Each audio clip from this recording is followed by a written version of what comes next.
Hello and welcome to the Candidates 2022. This is the Pundit Show where we discuss expectations of the guests who have come to tell Nigerians why they are the best fit for the job.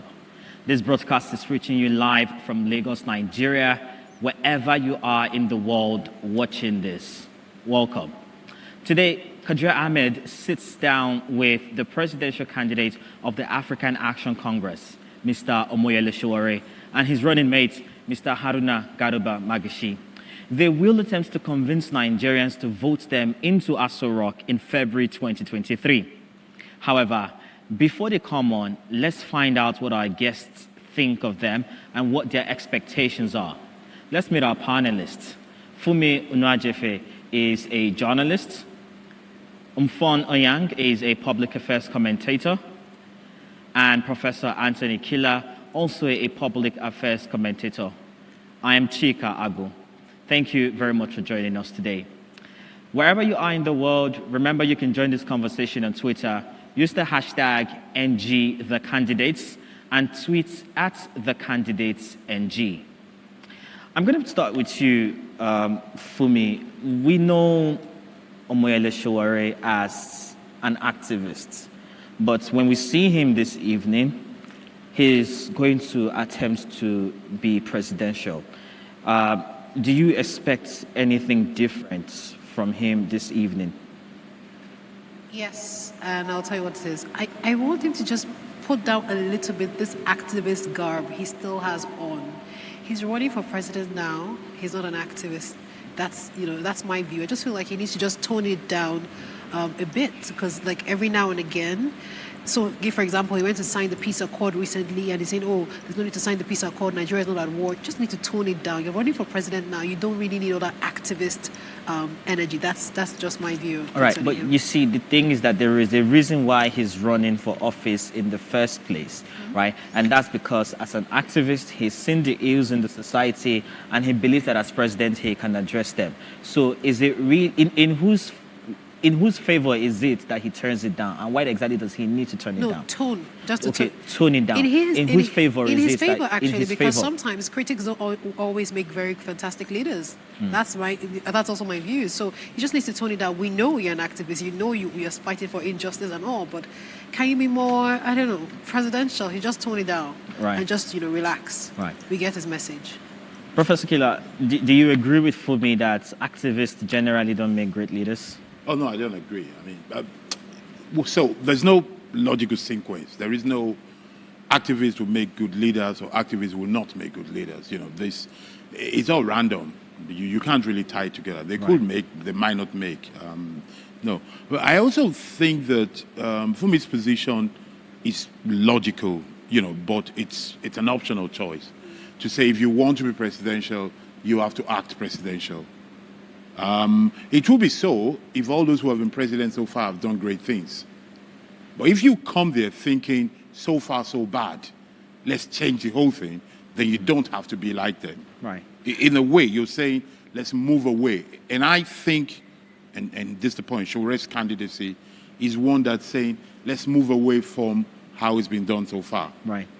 Do you necessarily have to be less of an activist to be presidential, or can both of them exist in one person? I think they can. I mean, you don't have to, really be one. Because what is an activist? You're active in your views and you're committed and involved in your ecosystem, in what's going on around you.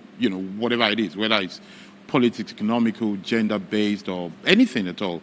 You're part of it. One does not exclude the other. I do think, though, and here's the thing, I do think, though, that activists tend to be more radical. Maybe that's Funmi's point.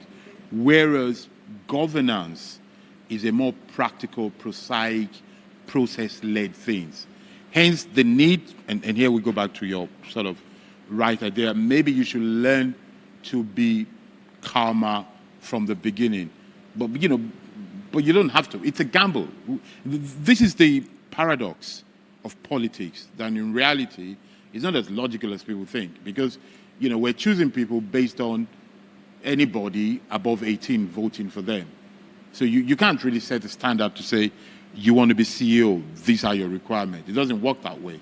It has to do with charisma, communication, connection, and a lot of things that is not what is required for corporate leadership, for example. Mfon, let's check this. Talk about this issue that for a lot of people, is important. In the past year, Omoyele Sowore has had a lot of run-ins with the government. He's been to court. He's been to prison. Do you think that all of the legal troubles that he's had, that he's been involved in with the federal government, would color how people will see some of what he's going to say this evening? Correct. So the challenge that Omoyele Sowore will face is that he's being stereotyped, right? You mentioned the activist, you mentioned the radical person. Those are two words that jumped from her and from him.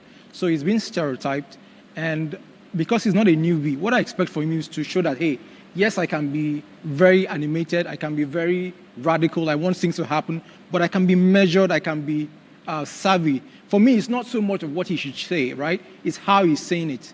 Do you understand? Nigeria's demography, our electoral map is changing. But regardless of how he says what he's going to say, regardless of how accurate they might be, you've just alluded to the fact that he's been stereotyped here exactly. in this room. And now you can imagine what 200 million other Nigerians are saying. So no matter what he says, how do you think the fact that he might be stereotyped, would taint the reception of his message, no matter how right they are? So here's the thing. There's a thin line between being disruptive and being destructive, right? So he definitely wants to change the status quo, but how he wants to go about it is where people have a problem with, right? Nobody's really saying that Omoyele Sowore is not the best thing since sliced bread. He has his own brand of politics, right? But here's the thing. I believe in meeting Nigeria where it is before you talk about where it can be. Do you understand? I'm a person of faith. The Bible says, thou shalt say unto this mountain. There's no cognitive dissonance. You must admit that there's a mountain. Yeah. The cognitive dissonance, the intellectual dissonance. No, I don't know Nigeria is bad. No, you must engage the system. Do you understand? You can't say, oh, I'm anti the system, but the system needs to make you president. So you must lean to, like he said, tone down that, and almost like, it's not so much that you are not, you are condemning, you are kowtowing to the system, but you must realize that, hey, I can give and take. You will not have it all your way. Nigeria will not become utopia in 2 years, in 10 years. So you must admit there are flaws, but hey, here am I come with a radical message. I'm going to meet Nigeria where it is, and when I'm getting the opportunity, I'll take it to where it should be. Right. Professor Kila, do you think that do you think that the way or some of the issues that Sowore have been involved in, with the federal government this year, might in some way affect how Nigerians receive his message? Well, I think it will affect it. I mean, there's no doubt, what you talk about, chronicle, his history, is a collection of facts. He's been arrested, he's been accused, he's been detained. Those who are informed are going to look at that. You talk of 200 million people. Out of the perhaps 200 million people, maybe 100 million people in reality, out of those millions of people, you'll be shocked that a lot of people might not even be aware. So they will get to know that today. The ones who are aware of it will have that somewhere in their mind. But I think, whether he's stereotyped or not, I think it's a gamble. I think he needs to stick to his message. If you want to give him an advice tonight, perhaps what you should do is that with all the stereotype, with all the activism, this is the night you should come out and show people that I'm not just passionate, I'm also competent. The way to do that is to use facts and figures, hopefully verifiable ones, right. To actually break it down and show people that I'm not just angry, I also have the solution. Because I think so far in the history of Nigeria, we've had this problem where we have good but incompetent people. Some appear competent, but they tend to be morally challenged. So somehow we're struggling with this balance which we need. Mm-hmm. And it's an opportunity, for him to show that, yes. Right. So, one thing that cuts across a lot of the candidates we've seen, so far that have expressed interest in this top job is the approach that they've taken to, their campaigns. This is not Sowore's first time, throwing his hat in the ring. Having watched watched his moves in the past few months since we entered the campaign season, for me, do you see any, difference, in his approach to campaigning this season than what he did, the last time out? I don't see it. I don't say it. And so that goes back to one of the reasons why I say that he needs to take off the garb. Because in the last elections, he had 33,953 votes, about 0.1% of the entire votes. He needs to show to us what he's doing differently, this time. So you think the campaign message last season and this time out It's still, to me, I feel like he's still the same. And going back to that, your question about how people receive him. So it's very instructive for me, like during the NSARS, for example, if you remember, he tried to participate, and over and again, the protesters refused to have him on. For some people, because I covered the protests, for example, I had to go back and ask them. For some of the people I asked, they said, look, he has a way of owning this thing, and they didn't want it to make it look like, oh, this is, so they didn't want that. So talking about, going back to that question about how it's for some people, like, oh, he went to prison, he feels our pain, and then, that might endear them. And some other people, like, you know what, we don't want to have anything to do, with this guy. So like Professor Kayla said, really, you never can say there's a one-size-fits-all to how your president should be. It's a paradox. It's politics, so we never can tell. But for me, I haven't seen anything different from the last time he campaigned as well. So in terms of what the messaging will be from Sowore this evening, what are your thoughts on what Nigerians should expect from him? So for me, I think the advice I'll give Sowore is that the biggest voting bloc are actually the most animated. Do you understand it? You have been doing this for a long time. Your messaging has to cut across, right? She mentioned that this kind of generation of voters, they want leadership to be democratized. They don't want somebody to be the face. They don't want messiahs. So they want to feel like they own your message. But he feels like we should buy into his message. When I mean we, I'm talking metaphorically, right? So I think he should realize that, hey, I'm just one of you. I'm coming to you. Yes, I've gone through a lot personally, but that does not make me entitled to leadership.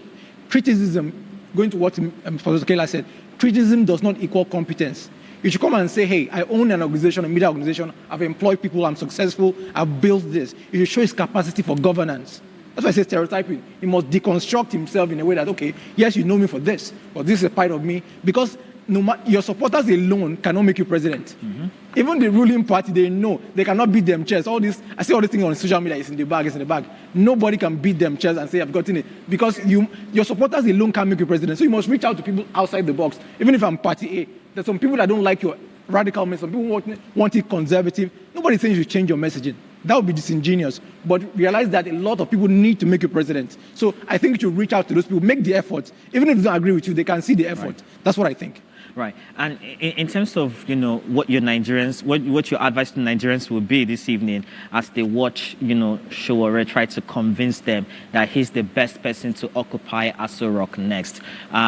What do you think, how do you think Nigerians should sort of view it? View his and message? And same, you guys. Yeah. I think Nigeria should look at him and say, can this guy be a CEO?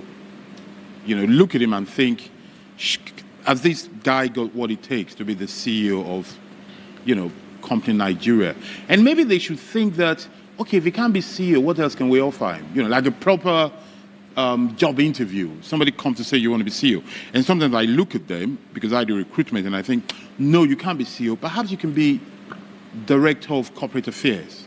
Or perhaps you can be in charge of logistics. I think Nigerians should think that.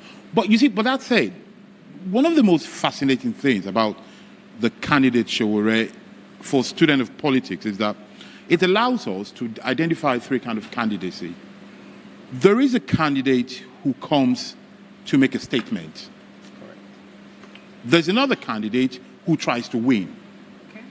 Then there's a candidate who will win whatever it takes, who will do whatever it takes to win. Like all human factors, it is never just one. It's a bit of everything. I think Sowore is more of make a statement and try to win, but heavily make a statement kind of candidacy. And that affects everything. It is possible to argue, and I've noticed this, that he comes to the table saying, not really messianic, to say that, look, if I become president, I will help Nigeria. If I don't become president, I have another life.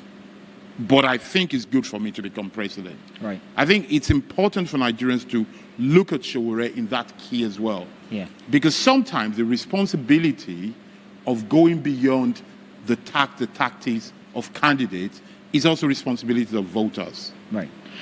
You can join this conversation wherever you are in the world by tweeting at @thecandidatesNG. You can also use the hashtag #NG_the_candidate, hashtag #NG_the_candidate. That's how you can join the conversation in the studios this evening from wherever you are in the world. In just a moment, Kadre Ahmed will sit with Omoyele Sowore and his running mate, Haruna Garuba Magashi, of the African Action Congress, and they will attempt to convince you to vote them into Aso Rock in February 2023.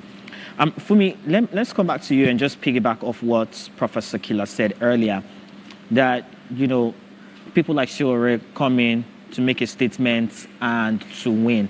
What do you make of that, I totally assessment? agree. But like he said, he's tilting more to making a statement. He's everywhere fighting everybody and everything. So if you think he's here to make a statement, right? Yes. What would a coming into this game to win strategy look like?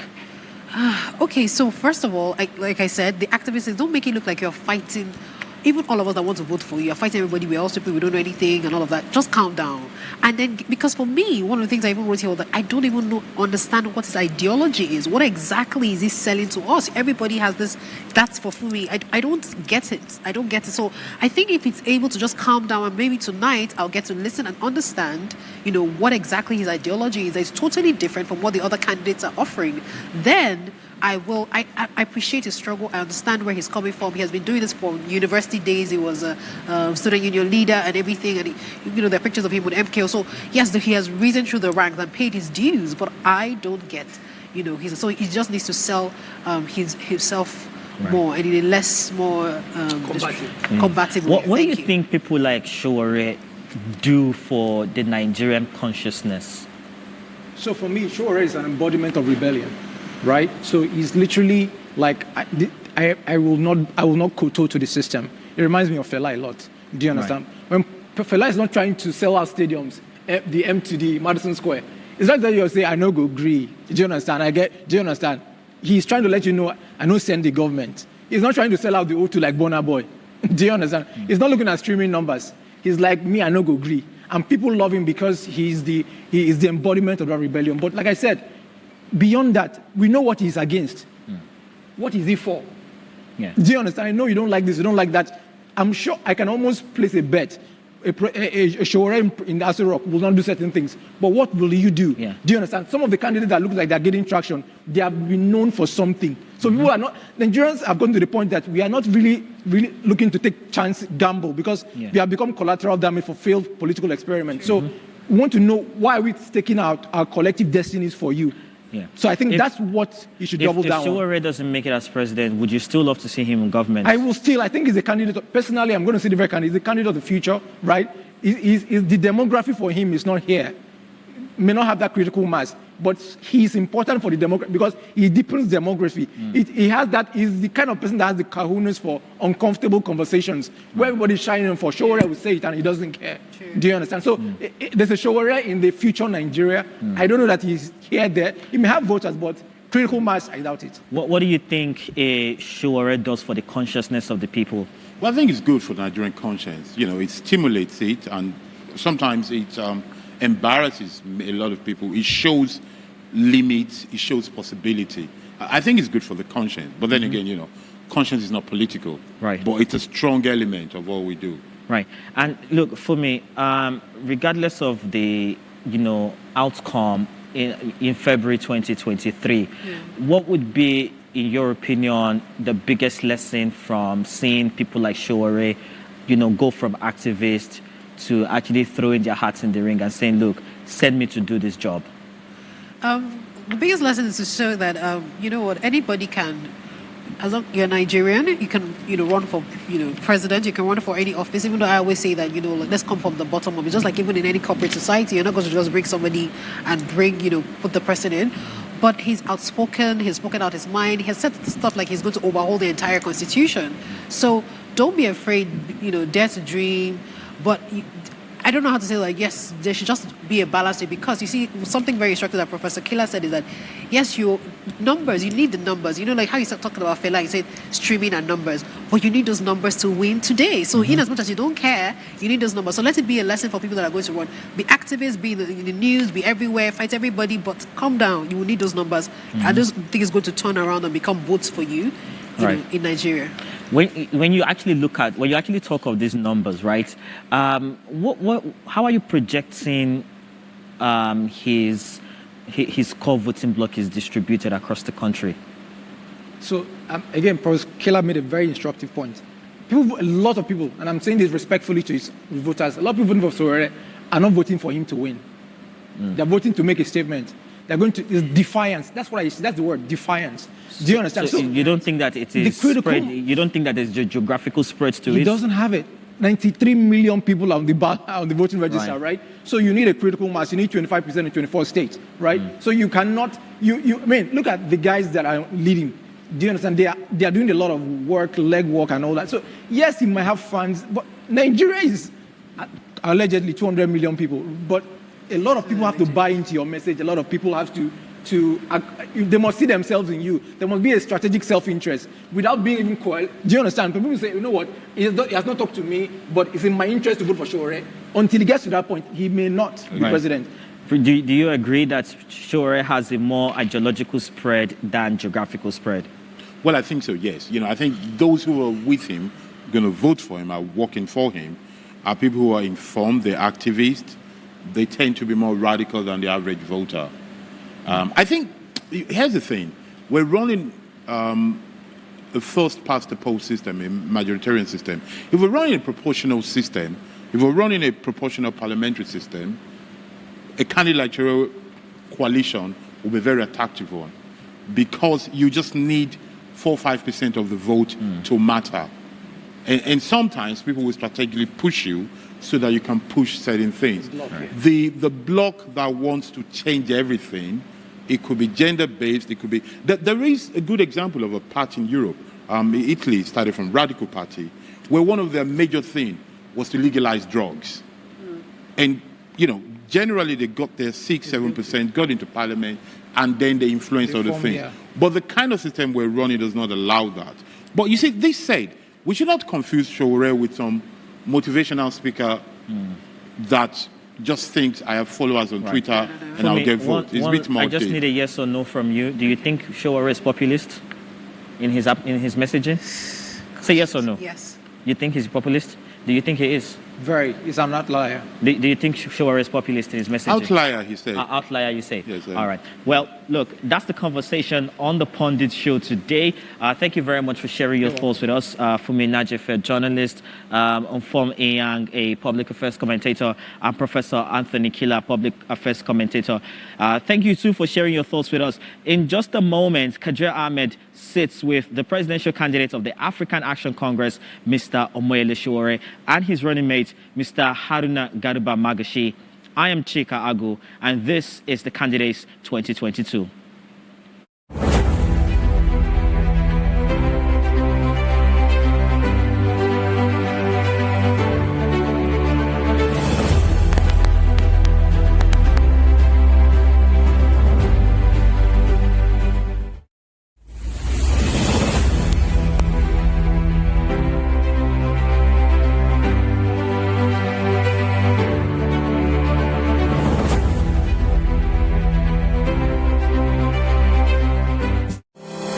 University of Ibadan, alma mater to great thespians, novelists, and politicians of the great nation of Nigeria. The University of Ibadan is located in Oyo State, southwest Nigeria. It was founded in 1948 and was one of many colleges within the University of London. Becoming an independent university in 1962, the University of Ibadan is the oldest degree-awarding institution in Nigeria. The University of Ibadan has contributed to the political, industrial, economic, and cultural development of Nigeria. Among this notable group are Nobel Prize winner Wole Soyinka, Chinua Achebe, a novelist and author of Things Fall Apart, Abdul Ganiyu Abdul Razak, a lawyer and former president of the Nigerian Stock Exchange, and so many more.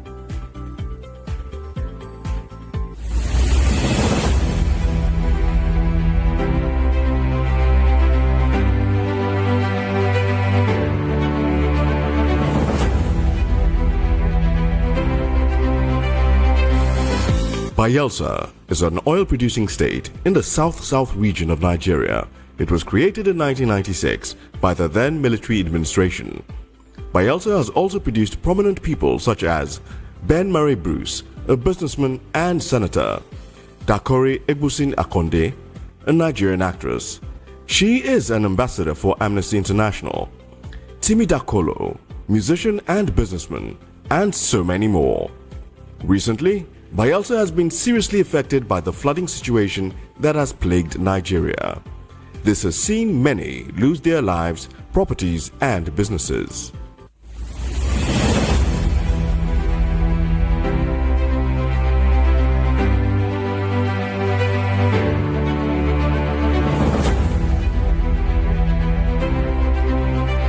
The University of Abuja, the prestigious University of Abuja, nestled in the Federal Capital Territory in the north-central part of Nigeria, was established in 1988 but officially started running in 1990. It was set up as a dual-mode university with the mandate to run conventional and distance learning programs.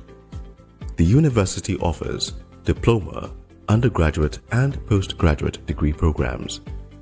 Popular persons who have graduated from this institution are Kanayo O. Kanayo, actor, filmmaker and lawyer. Iman Suleiman Ibrahim, former Deputy General of NAPTIP. Muhammadu Bako III, a first-class Emir of New Karshi in Nasarawa, and many more.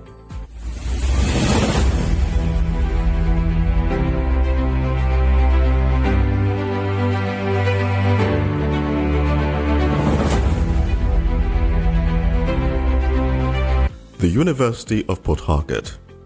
The University of Port Harcourt is located in Choba, in Rivers State, in the south-south geopolitical zone of Nigeria. It was established in 1975 but was given university status in 1977. The University of Port Harcourt was ranked the 6th in Africa and the 1st in Nigeria by Times Higher Education in 2015. This university has graduated several notable Nigerians who are spread across several industries. Some of these people are Rita Dominic, actress; Alex Oti, former managing director of Diamond Bank; and Rotimi Amechi, a former governor of Rivers State. As it continues to run, it has promised to continue churning out great students year in and year out.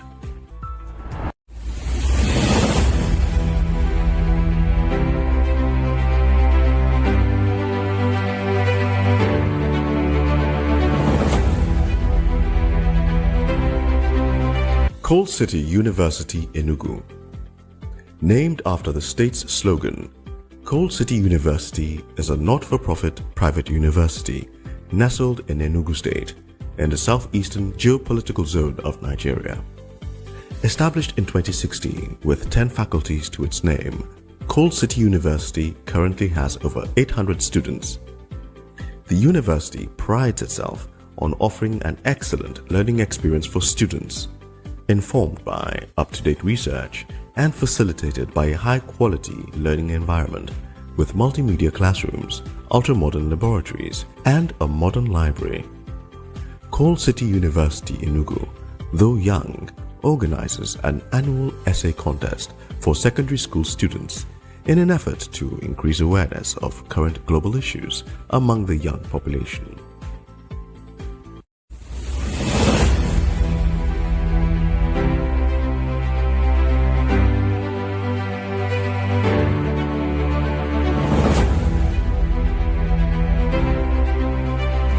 The University of Maiduguri, popularly known as UNIMAID, a university located in Maiduguri, the capital of Borno State, nestled in the northeastern part of Nigeria, created in 1975 by the federal government of Nigeria.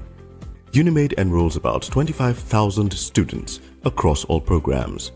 This prestigious university has seen notable persons such as Bala Mohammed, a renowned minister and senator; Yemisi Akinbobola, a renowned journalist; Ahmed Lawan, the President of the Nigerian Senate, and so many other notable names.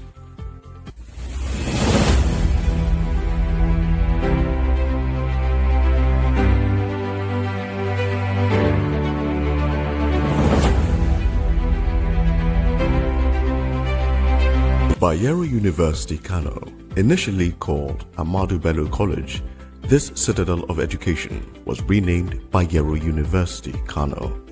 It was established in 1960 by the Northern Nigeria Ministry of Education. It is located in Kano State in northwestern Nigeria. Known for their great research work, Bayero University Kano research centers include the Center for Advanced Medical Research, the Center for Infectious Diseases, the African Center for Excellence in Population Health and Policy, the Center for Gender Studies, the Center for Dryland Agriculture, the Center for Biotechnology Research, the Center for Renewable Energy, and so much more. Notable alumni of the university include Ahmed Adamu, petroleum economist and lecturer, Moses Ochonu, historian and author, Ahmad Sani Yerima of Zamfara State, and so many more.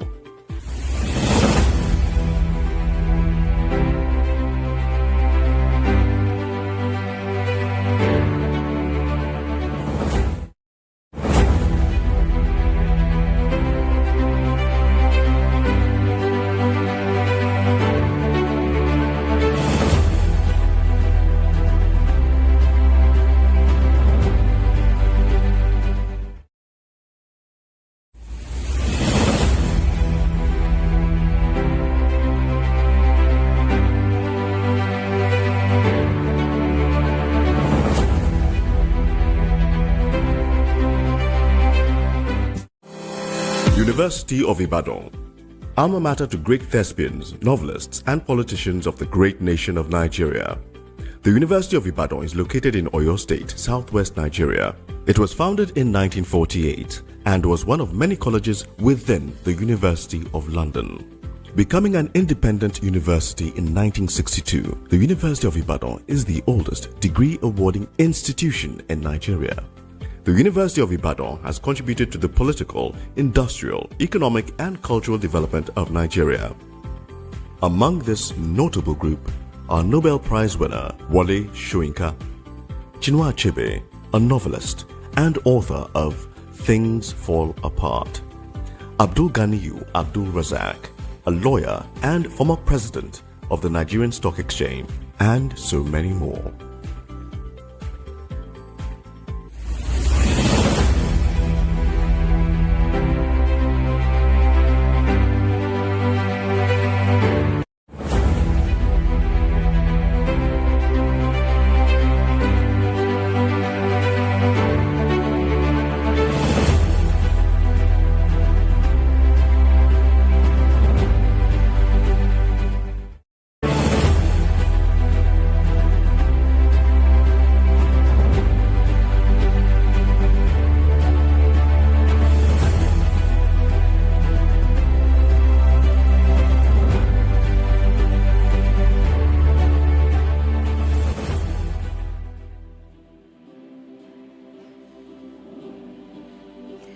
Good evening and welcome to the second in a series of 6 town halls that bring the major contenders for Nigeria's presidency face to face with the electorate that will decide who gets the top job.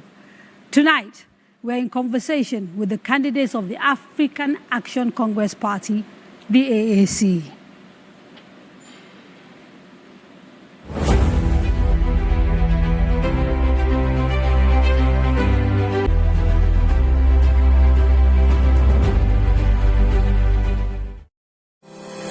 Omoyele Sowore, born February 1972, is a human rights activist and pro-democracy campaigner who founded the online news agency Sahara Reporters. In August 2018, he founded the Africa Action Congress Party and ran as his presidential candidate, losing in the 2019 Nigeria general election. As a student activist, Mr. Sowore took part in multiple demonstrations that led to his arrest and detention on many occasions. He was also involved in the demand for a democratic government to take over from military rule on June 12, 1993. This resulted in several arrests, detentions, and life-threatening treatment by government officials. Haruna Garba Magashi, his running mate, is a lawyer and businessman from Kano State with major interests in several industries. He holds a first degree in law from the University of Maiduguri and a master's in business and commercial law from Bayero University, Kano.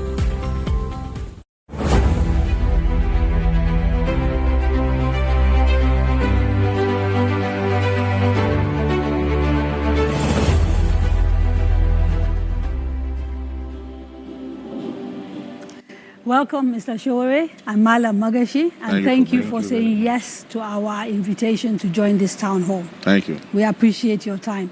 Now, a few things to note before we start. In addition to people in the room who will be asking questions of the candidates we have here today, we have 6 remote locations across Nigeria's 6 geopolitical zones in 6 Nigerian universities. And over the course of the next 2 hours, we will hear from all of them. We've also collated questions sent to us via email and our social media platforms, and we'll try and get answers to as many of them as possible from our 2 candidates. Finally, we will also try and take live questions from these platforms. It is also important that people asking questions state their names clearly and be on point, as we must be mindful of time and ensure that we get as many people as possible to be part of the conversation. Now, without wasting any more time, I'd like to dive straight in. This is your second attempt to, convince the Nigerian electorate that they should make you president. Has anything changed, particularly in the message that you are bringing to the electorate, given that 4 years has elapsed since you last contested? Yes, I want to say good evening to Nigerians and everyone watching all over the world. I was a candidate for the African Action Congress in the 2019 election. And in those days, there were several other younger candidates who contested with me on the opposite side of the context. And of course, a number of our ancestors also contested in that election. But I would say that I was the only candidate who never stopped campaigning, because shortly after the 2019 elections, I started a movement, Revolution Now, which was to deal with the election irregularities and bring to the attention of Nigerians the need to focus towards a total liberation for the people of the country, because elections had failed them. I wanted to disagree with you, and I will disagree with you, that I lost the election. You cannot lose what did not happen. That election was totally a fraudulent election, and it was an election in which numbers were allocated to us, the other candidates, and the winner was assigned There are many who would argue that actually what you did was unethical, because you ran for an election, and when you lost it, you decided that you were going to start a revolution. The most ethical thing that any human being can do is to aspire towards liberation. And you cannot allow your oppressors to limit your liberation agenda by conforming with their rules and laws and regulations on how to conduct your struggle for total liberation. Okay, so let me ask a quick question. Now that you are contesting again, is it because you are now convinced that the process has been sanitized and that you will get free and fair elections? No, before a revolution happens, a number of or a series of events must happen. And part of our struggle is to get the system to give way, so that our people can have a fresh lease of life. Yes, the system that is putting our people in bondage, and in most cases, because we are peaceful and also very So your organized. revolution is not a violent revolution? It has never been designed as a violent revolution. It is the oppressors that determine the nature and character of revolutions anyways. So based on that experience of 4 years ago and where we are today, is your messaging changing? Is what you are offering to Nigerians different? How are you going to try and ensure that you have a different outcome this time around? The messages have not changed because the objective conditions of Nigerian people haven't changed. As a matter of fact, things got worse That's what I was after about to say, 2019. The only difference in our message is the urgency of now, and that people should understand that this next election is a make or my election. And I know people hear that all the time, but I've always said, and I'll repeat here, that Nigeria is living on borrowed times. And these elections, if they do not encompass the wishes, aspirations, and the desires of Nigerian people to see a different path in terms of governance, that revolution you are running away from is upon you. Okay, and I will get an opportunity to dive into what it is specifically you're offering Nigerians. We'll look at your manifesto. Are you going to ask again after you knew that in 2019? But I wanted an opportunity for you to perhaps get to know your running mate, because you've changed your running mate from the last person. That I changed from a doctor to a lawyer. Right. Why? Because there will be a lot of prosecutions. So you're expecting him to help with the legal. Absolutely. Yeah. So, Madam Mogeshi, lovely to meet you. Thank you. For the first time. But I'm just wondering, what is it about this particular party that made you decide you wanted to pitch your tent with the party and also Mr. Sowore? Yeah, I've been a lawyer for the past 17, 18 years, and all through I've been human rights activist, to the extent that I hold human rights cases for Mr. Femi Falana, the renowned human rights lawyer, most decorated human rights lawyer in Africa. So I'm struggling to hear you, and I'm wondering whether that is the case with people in the room, and I just wanted to sort of call the attention of the technical people. I'm, because there's no point having a conversation if people can't. We would accuse you of bias. I know. Certainly. So please, can we get someone to sort of sort out the volume issues we seem to be having? Maybe you could help me by raising your voice while they try to sort it out. I'm sorry I interrupted, but it's better you get heard. You know what I mean? Yeah, that's the most important thing. Yes. I'm saying since I became a lawyer, I've been running human rights campaigns, actually. I'm an activist. I got to the extent that I hold cases for Mr. Femi Falana, the most decorated human rights lawyer in Africa, in the northern part of Nigeria, particularly Katsina, Kano, and other that axis. So this party, African Action Congress, has shown itself that it is an avenue that fight for the masses, that fight for the human rights of the masses, actually. So it runs along the line that I do. Your convictions. Yes, I'm convinced that joining the party and joining the politics will help and raise the standard of the activism I do. So I am still in the legal activism, human rights activism, and a politician now. Okay, and I was going to wait to ask you this question, but because it has sort of come up, I think I would dive straight into it before going into policy. He mentioned doing work with Mr. Femi Falana. Yes. Someone who we all, feel was your long-time supporter. Him, as well as one or two other people like Dele Fasoranti, who were sort of known to be your supporters, seem to have sort of shifted their allegiance to the Labour Party. Do you think this is going to have any bearing on your ability to win elections or the way you even run them, given that these are sort of big figures with big names? Well, I've been in touch with Femi Falana up till yesterday, and I also heard him speak on a TV show last week, and he said he has not endorsed the Labour Party. Right. He's a lawyer to the Nigeria Labour Congress. That is not the same thing as being a lawyer to the Labour Party or supporting the candidate of the Labour Party. So you want to check your record. But with regards to Dele Farotimi, Dele has come out to openly say that. I actually never met Dele Farotimi until I came out of detention. Right. But we realized that he was at the Lagos State University and I was at Unilag when we were fighting for democracy. Which is right to decide who he would choose for election. He made it very clear, in all fairness to him, that his own position is not driven by ideology, that is driven by the need for fairness. He believes that a Southeasterner should be the president of Nigeria at this time. Okay. Yes. And now that we've sort of set the foundation for that, I'll ask one question and then we will open it up to the audience, because again, it's a town hall. It's not a Q&A between yourself and I.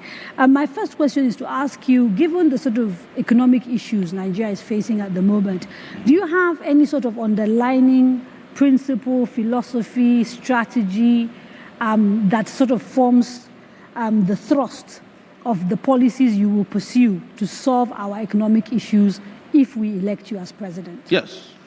And our policy, first and foremost, ideologically, we are on the socialist side of things. We believe that the people of Nigeria should be the beneficiary of Nigeria's resources, not a few. And secondly, it is that we believe that an economic system that we have been running, especially since the 80s, which is driven by the Bretton Woods institutions, the World Bank and the IMF and their likes, is not the right way to go, because that's what ruined our industries. These are the economic policies that put us where we are today. And we want to change course and direction with regards to that.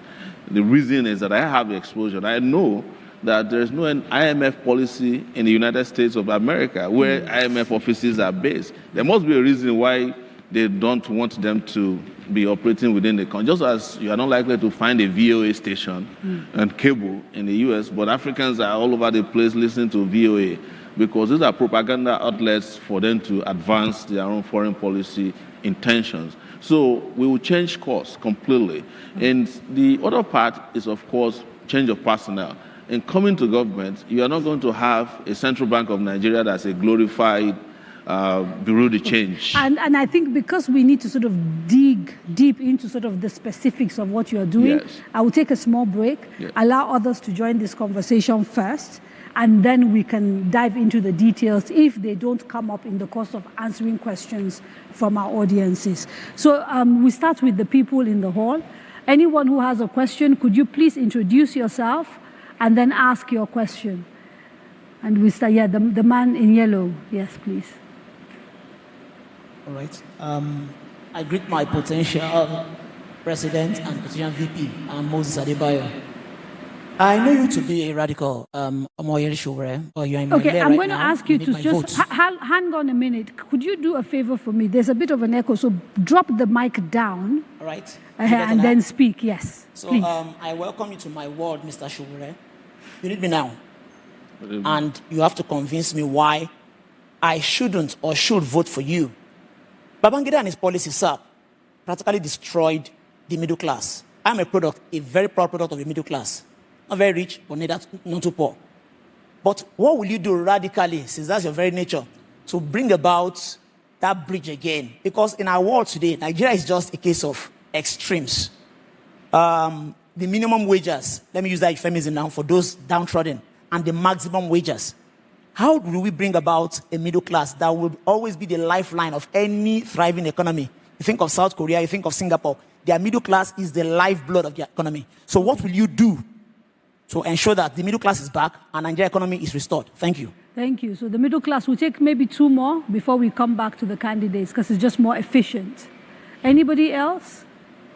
Not yet? Okay. Maybe we dive into that question. Yes, the middle class already left, because one of the things they did to Nigeria was to ruin the middle class. So we now have only two classes left. Those who are left behind, who have nowhere to go, can't figure out where to go, and those who own the country. And Where do you belong? I belong. Because if I look at sort of objectively, you Yes. don't fit into either, right? I don't fit into any, because, of course, we are special classes of people. Who is, we are not, we're everywhere except at the top, Right. because we're always with the masses. But the most important thing here is that Nigeria's main problem is that all of us deal with a pie. And the pie also has for two classes, and the higher class, we do socialism for them.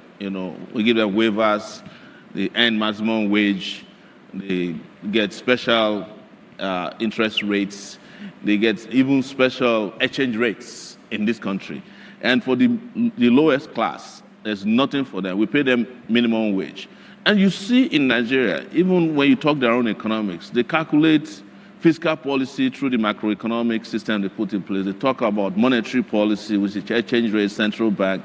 And then there's one policy in macroeconomics they never talk about, and that is the purchasing power parity, which is what exactly determines the well-being of the populace. And that is where the middle class actually stays. So in specific terms, What how it would you means is that improve on that? What would you do? So what we do to improve upon that is first and foremost to restore things that will make the country start working, the energy sector, the manufacturing sector, get the security situation under control through several means, the physical intervention, then the economic intervention, you need to tell us in specific. We are now here for you to break it down. I'm giving you specifics now. Okay. The specific you probably never hear from the other candidates you'll be speaking with after today. It is for us to get back to work. I want to put electricity to start working in this country. And if we have 24/7 electricity, you will grow the GDP by, I think economists will be worried as to how to calculate that. If you do that, you will, of course, improve security as well. And you can bring manufacturing back, like my friend was saying about the structural adjustment program that just prepared Nigeria to be a dumping ground for I'm not interrupting for the sake of interrupting. Yes. I want us to take these things as you talk about them one by one. Let's start with electricity. Yes. Government tried to run our electricity. Yes. Decided that it didn't work, unbundled it, kept transmission, and privatized distribution and generation. People argue corruption within the system, the way the privatization was done. There's a whole lot of reasons why people think that didn't work. Yes. What will you do differently that would give Nigeria power? You see, if the government hadn't privatized electricity, it would be difficult to make the argument that we need to renationalize our electrical grids. They are so important you can't give it to people who are buccaneers. What has happened to all our electricity intervention? So you will nationalize absolutely. We're taking distribution, it back. We are the ones generation. We are the ones still funding the privatized. You were talking about generation. Generation is also largely privatized. Yes, but the only thing that isn't privatized is transmission. Exactly. So what do you think happens? You sell to them, government builds generating power stations. You sell to them at giveaway prices. You still have to give them waivers to import whatever they want to import. You still have to give them bank guarantees, government guarantees. You still have to get the CBN to give them grants to do what they, and yet you are in darkness. The government previous to this one spent $60 billion, trying to fix the electrical system. Okay, they so can't. If you take it back and we nationalize it, how do you solve the problems that made privatization look attractive at the time that government decided they were going to privatize Because power? government was just doing trial and error. That's why they were in charge of it at the point, and later they privatized it. They sold it to their friends. Are you dismissing the lack of efficiencies, the tendency to corruption? That's what I'm talking about. One of the things I said when we started this is we're changing personnel. I'm going to be president of the Federal Republic of Nigeria, not the people who don't know what they are doing. And I'm going to be the chief hiring officers for the best human resources you can find on it, who are Nigerians, who will come back and make it happen here for us. Okay. So we have the people already who can make this country work. We keep making it sound like we don't have Nigerians who can make things work. But when you sell electricity generating plants to Nigerian big men with their big political connections, then they go and import Indians. What I'm hearing is Philippines. And you say, what is there? What is there that we cannot do? Why did we have a country that's 60? Okay. What I'm hearing is a program of mass sackings. If you ever nobody is sacking anybody. It was privatization that led to the unemployment you are talking about now. And all the companies owned by the Nigerian government working and not privatized, a lot of people will be employed today. Government would have employed more people in those factories. Okay. But the people who you are subsidizing, who you are giving grants, who you are giving waivers, how is it that they have not been able to provide more people getting employed? Or instead, they go and bring outsiders to come and run businesses that can be run in Nigeria. Somebody will go to the Niger Delta, bring a Filipino to come and be doing underwater welding. When there are people in the Niger Delta who sleep inside water. Before we go to break, Before we go for a break, I just wanted to share a little fact with you, and then we'll go on a break and we'll continue when we come back. In the history of Nigeria, electricity generation peaked for the first time to over 5,000 megawatts September this year. Did you know that? It was rainy season. Why not? No, but it had never happened before. No, it happened. So when you dismiss, let's make it clear. Even when let's make it clear, it was not privatization that made it peak. Okay. It was that The rainy season was very But we've long. had rainy seasons for the last 60 Let years. the rainy season be over and tell me you have capacity to generate Okay. 7,000 megawatts of electricity. You are transmitting 5,000 and you want me to celebrate that. What happened to the last 2,000? No, I'm not asking that you to celebrate. I'm just telling I'm you just it's the saying that highest we it all has know ever this been. fact. Rainy season comes, electricity goes up. Our electricity is based on hydropower generation largely because we haven't been able to get gas to fire all the gas-fired Okay, I'm plants. going to have to ask you to allow us to take a quick break. When we come back, we carry on delving a little bit further into what you intend to do with the economy and perhaps get to hear a little bit more from Malam Magashi. Don't go away. You are watching The Candidates.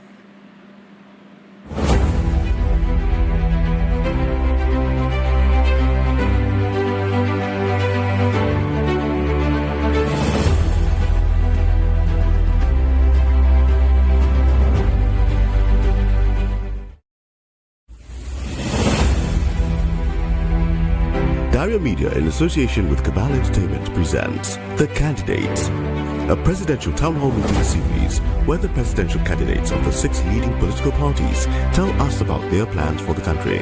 Join Kadaria Ahmed as she leads us into the world of these candidates from the 17th to the 23rd of November 2022. This very important program will be streamed on FRCN, Radio Now, DSTV, NTA, Facebook, YouTube, and more. This is a town hall meeting you shouldn't miss. Tune in. Let's hear from the candidates.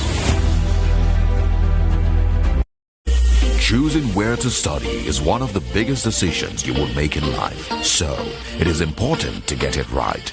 At Coal City University, Enugu, Nigeria, we pride ourselves on providing students a stable academic calendar and education of international standards. Coal City University gives students incredible personal attention and support. You can enroll in our regular programs and obtain a degree exclusively awarded by Coal City University. Alternatively, you can enroll in our International Pathway programs, which will enable you earn 2 degrees in 4 years from Coal City University and Delaware State University, United States. Visit www.ccu.edu.ng.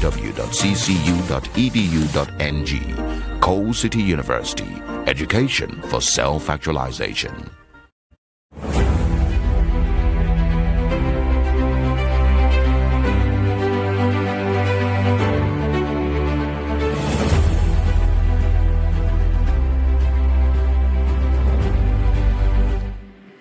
Welcome back. You are watching The Candidates, a Daria Media Town Hall series brought to you with the support of the MacArthur Foundation and in partnership with the Nigeria Television Authority, Cabal Entertainment, YouTube, News Central, Citizen Zukoko, the Network Service of Radio Nigeria, and Emmanuel Chapel. Now, let us join one of our remote locations. Let's go to the University of Ibadan, where Niron is on standby to help us with engagement with the candidates. Hello, Niron. Hello, Kadaria. How you doing? I can see that it's really Right. getting interested in the studio there. Okay, We let's go can't straight hear to Niron, so we can see him. Hello, can you hear me? Okay, we can't hear him here in the hall, so the candidates need to be able to hear him. Okay. Can you hear me now? Can you hear that, Mr. Shore? Not very. No, he can't hear, so, okay. All right, while they're sorting that problem out so that we don't waste time, are there questions in the studio in here? No? Okay. Oh, there's a question, okay. Please tell us your name and ask your question. Yes. My name is Fomino Ajifi. I'm a broadcast journalist. My question to you is, give us 3 points, because even with the power question, for example, you haven't told us how. You've gone back and tell us the problem of even when it was in the public sector, when I was growing up, there was UPNEPA. So even in the public time and when it was not privatized, we still had power issues. So tell me 3 points now, how you're going to solve the insecurity issue in Nigeria currently. Specifics they're looking for. Yeah. First, we must understand what is driving insecurity in Nigeria. It's because people have not had opportunity over these years. We haven't invested in our people. And we now have people who are completely cut out of the benefits of existence and citizenship in this country. And so to solve the security problem, first and foremost, people must think beyond just the idea of shooting at people who are terrorists or bandits. Understand that Nigeria's security problem have, various dimensions to it. If you look at the map of Nigeria, look at the northeast, the reason is terrorism. The northwest has banditry. You go down, there's militancy. You go to the east, there's insurgency. And then there's general crime. But the biggest insecurity facing Nigeria are government officials who are fueling poverty and engaging in corruption, because that's how we got here in the first place. But for me to solve it first and foremost, and I'm sorry to say this on national TV, if it requires bringing in mercenaries into Nigeria just to end the kind of biting insecurity we have now so that people can even have a chance to sleep and rest at night, I'll do it. That's number one. Okay, the second is to start rebuilding our military and security agencies. I'm sitting with 3 days ago, I was sitting with all the major security agencies in this country at the police headquarters in Abuja. And I tell you, one of the most pathetic things I heard from the table, and I'm not going to mention the name of the officer, they were whining over the fact that the U.S. was declaring that there's going to be attacks in Abuja, and it has to do with U.S. politics. And I'm looking at the man and say, why didn't you take action? You are the one who is supposed to tell the U.S. to be ready for evacuation because there's insecurity. But the U.S. is telling you, you kept quiet, and you are here complaining that the U.S. has reasons, extraordinary reasons why they told you that. Because you all have failed. So personnel must also change, and we must ensure that... you don't have confidence, is what you're saying, with the current people running in Nigerian addition, security. and I want to say this, the Nigerian security armed forces do not have a commander-in-chief. That's number one position within our command structure for the security agencies. So she asked for 3 things. We don't have anyone. Mercenaries, you said. Yeah.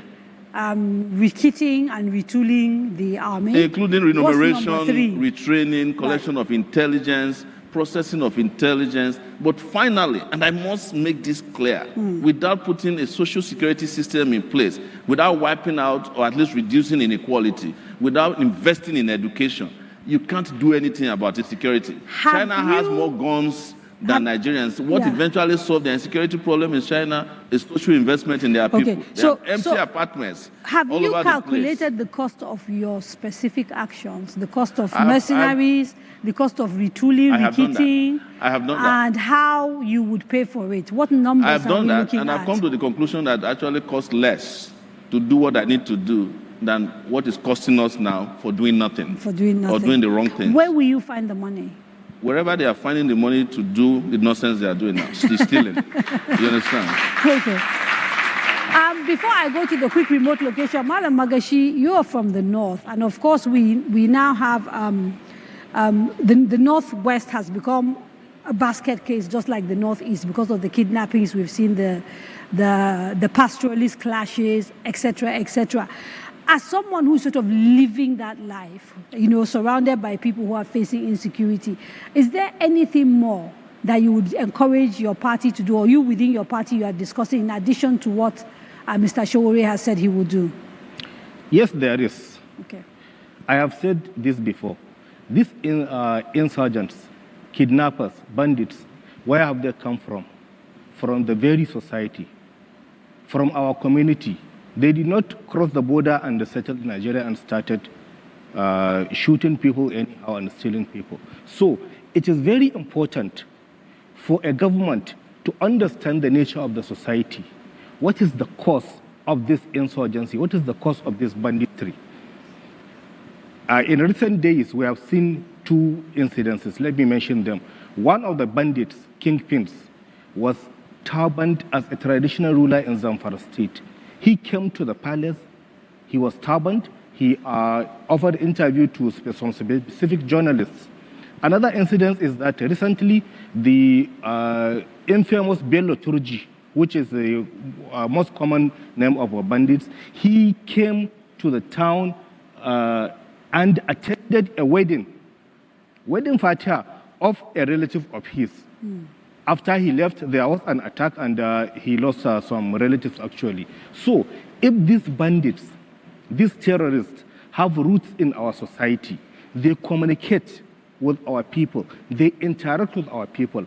I believe the government needs to come to the community, get to the root of these people and understand why are they into this and propose solutions to that. Okay, let's quickly run to because I'm really keen that we get all 6 places to talk to the candidates that we have here. I don't want it to become an interview. Ibadan, we're coming to you. Nero, good evening. Can you hear us now? Yeah, Neron's mic, which is so, Ibadan was so crystal clear yesterday. What's happening to Ibadan? We can't hear him in here. Okay, let's go straight to Bayero University, Kano. Can Kano hear us?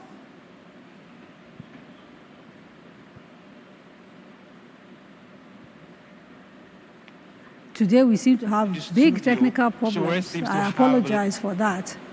Okay, audience questions for Mr. Ashowore? None? There's, yes. Good evening, Mr. Ashowore and Dr. Magashi. Thank you. My name's Nwafo Christiana Ifeanyi from the disabilities communities here in Lagos. My question is, sir, if you become the president of Nigeria come 2023, what are your programs, in terms of social protection for people with disabilities in this country, and your agendas for the inclusion of PWDs in your governance? Thank you, sir. Thank you very much. I want to thank you for coming here today. And one thing I've hated so much about Nigeria is that people with disability, people we call special population, have always been used as a signboard for occasional intervention. But look at what you guys give to this country in terms of pride in the Olympics. You are the ones who have likely won the most gold in this country. But after we collect the gold from you and we do the paparazzi as usual, we abandon you. Let's start thinking about policy. I've never seen a government boss in this country that has a ramp for this, people with disability to get into the bus or get off. Not even a federal government building has a ramp that I know of for you. So part of our social security policy is to ensure that all of you are known and well documented and are given the support you need to survive in our society. What I mean is that not only do you deserve cash transfers on a regular basis, in fact, on a 2-weekly basis is what I would recommend, but you need to have opportunities to go to schools wherever you want to go to school, and ensure that a great percentage of your own population and representation in the country is also assigned to you in terms of existence in government and places that government have investments. Not that we'll say, well, there's not, maybe they're probably planning another ministry of disability so that a person who doesn't have any of these concerns or challenges will be the head of the place. So let's have a ministry, several policies that makes you feel like, make you whole again, be part of Nigerian society in a way that we don't treat you as if you are not part of us, or you just need occasional intervention.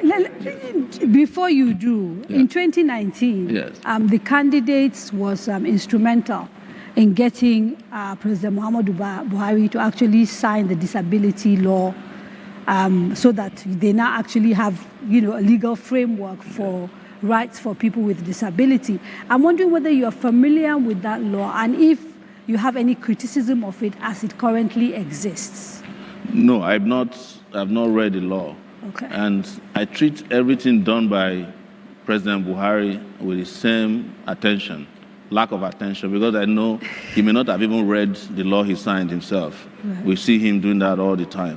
I'm talking about what I would do, not what they have been doing. Yeah, but if you already have an existing law, surely if what they were you have doing responsibility to familiarize yourself with it. If there's a law in place that promotes inclusion of PWD, so special population like she's talking about, she won't be here complaining, right? If the laws were working in your own interest. Yes. So it's apparent that that law is inadequate and insufficient, and I'm not going to be basing my own future policy on laws made by Buhari. Malam Magashi wanted to say a few things. See, I had a glimpse of that law, and it is a bit inadequate. It needs to be improved. It is a good thing that it is in place, but it is inadequate. I work along with an organization with the persons with disability in the north, and my chamber in Kano has offered to suggested to offer free legal services to people with disability in the event of anything that comes as a result of their position or in the enforcement of the provisions of that law. And that agreement is still there. Right. Thank you very much for that. Any more questions before we try to hit one of the remote locations again? People in the audience? Okay. Right. There's a lady in white.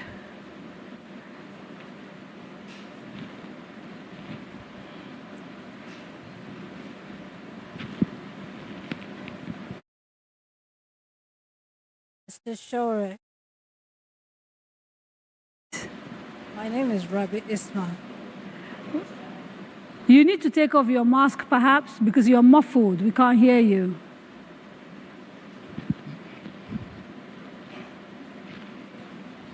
No, we can't hear her. So I'm going to, while they're trying to sort that out, we're going to Bayero University, Kano, who are ready for us. Bayero. Good evening and welcome to Bayero University, Kano. My name is Stephen Enoch. From the studio, we can see him, but again, we can't hear him in here. Can you hear me? There's a problem with the sound in the actual studio. We can't hear him. Okay, can you hear me now?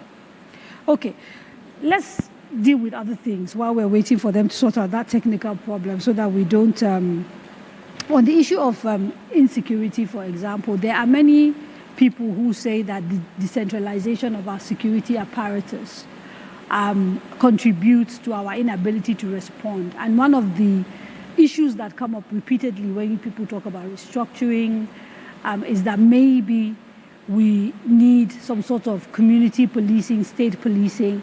I know that you're not comfortable with that. Why is that not a consideration for you when it comes to trying to solve our security problems? Why is bringing policing closer to the people not an option? No, I've never said I'm not interested in going to policing. I've always said that I believe that there is not enough community intervention in policing. Right. And that I will sign up not only on state policing, campus policing, local government policing. So I misread. Yes, you must have okay. Yes. Town policing. I live in a place in the U.S., a small town of less than 3,000 people. They have a police department, and they have about 7 vehicles. There might be more. So state police controlled by states and community police controlled by communities. Yes, because we have 3 tiers of government in Nigeria. Right. We have the local government, we have local government, state, and federal. There's need for federal police, no doubt, but federal police cannot enforce laws that are state laws. Most of the laws, including, I think, murder in Nigeria, are state laws. So the states are the owners of the laws that needs to be prosecuted when an offender is involved. But the police that is involved is not controlled by the states. Right. So I'm in support of state police. But let me expand further that not only do I subscribe to that, but that the Nigerian Constitution is one of the biggest problems at this point when it comes to foundational issues like this. And that 1999 Constitution as a fraudulent document written by some military brass. But factually, that's wrong. People keep repeating that it was written by the military. Wrong. No. Maybe for people, for people who did not understand military rule or who didn't fight the military. We have a lawyer. Let me tell him my understanding of the Constitution, and he can tell me. What is your own understanding of the Constitution? My understanding of the Constitution we run is that it is primarily based on the 1979 Constitution, and that 79 Constitution was actually put together by a team. It's a Constituent Assembly. Yeah, but they were all civilians, led by FRC Williams. Yeah.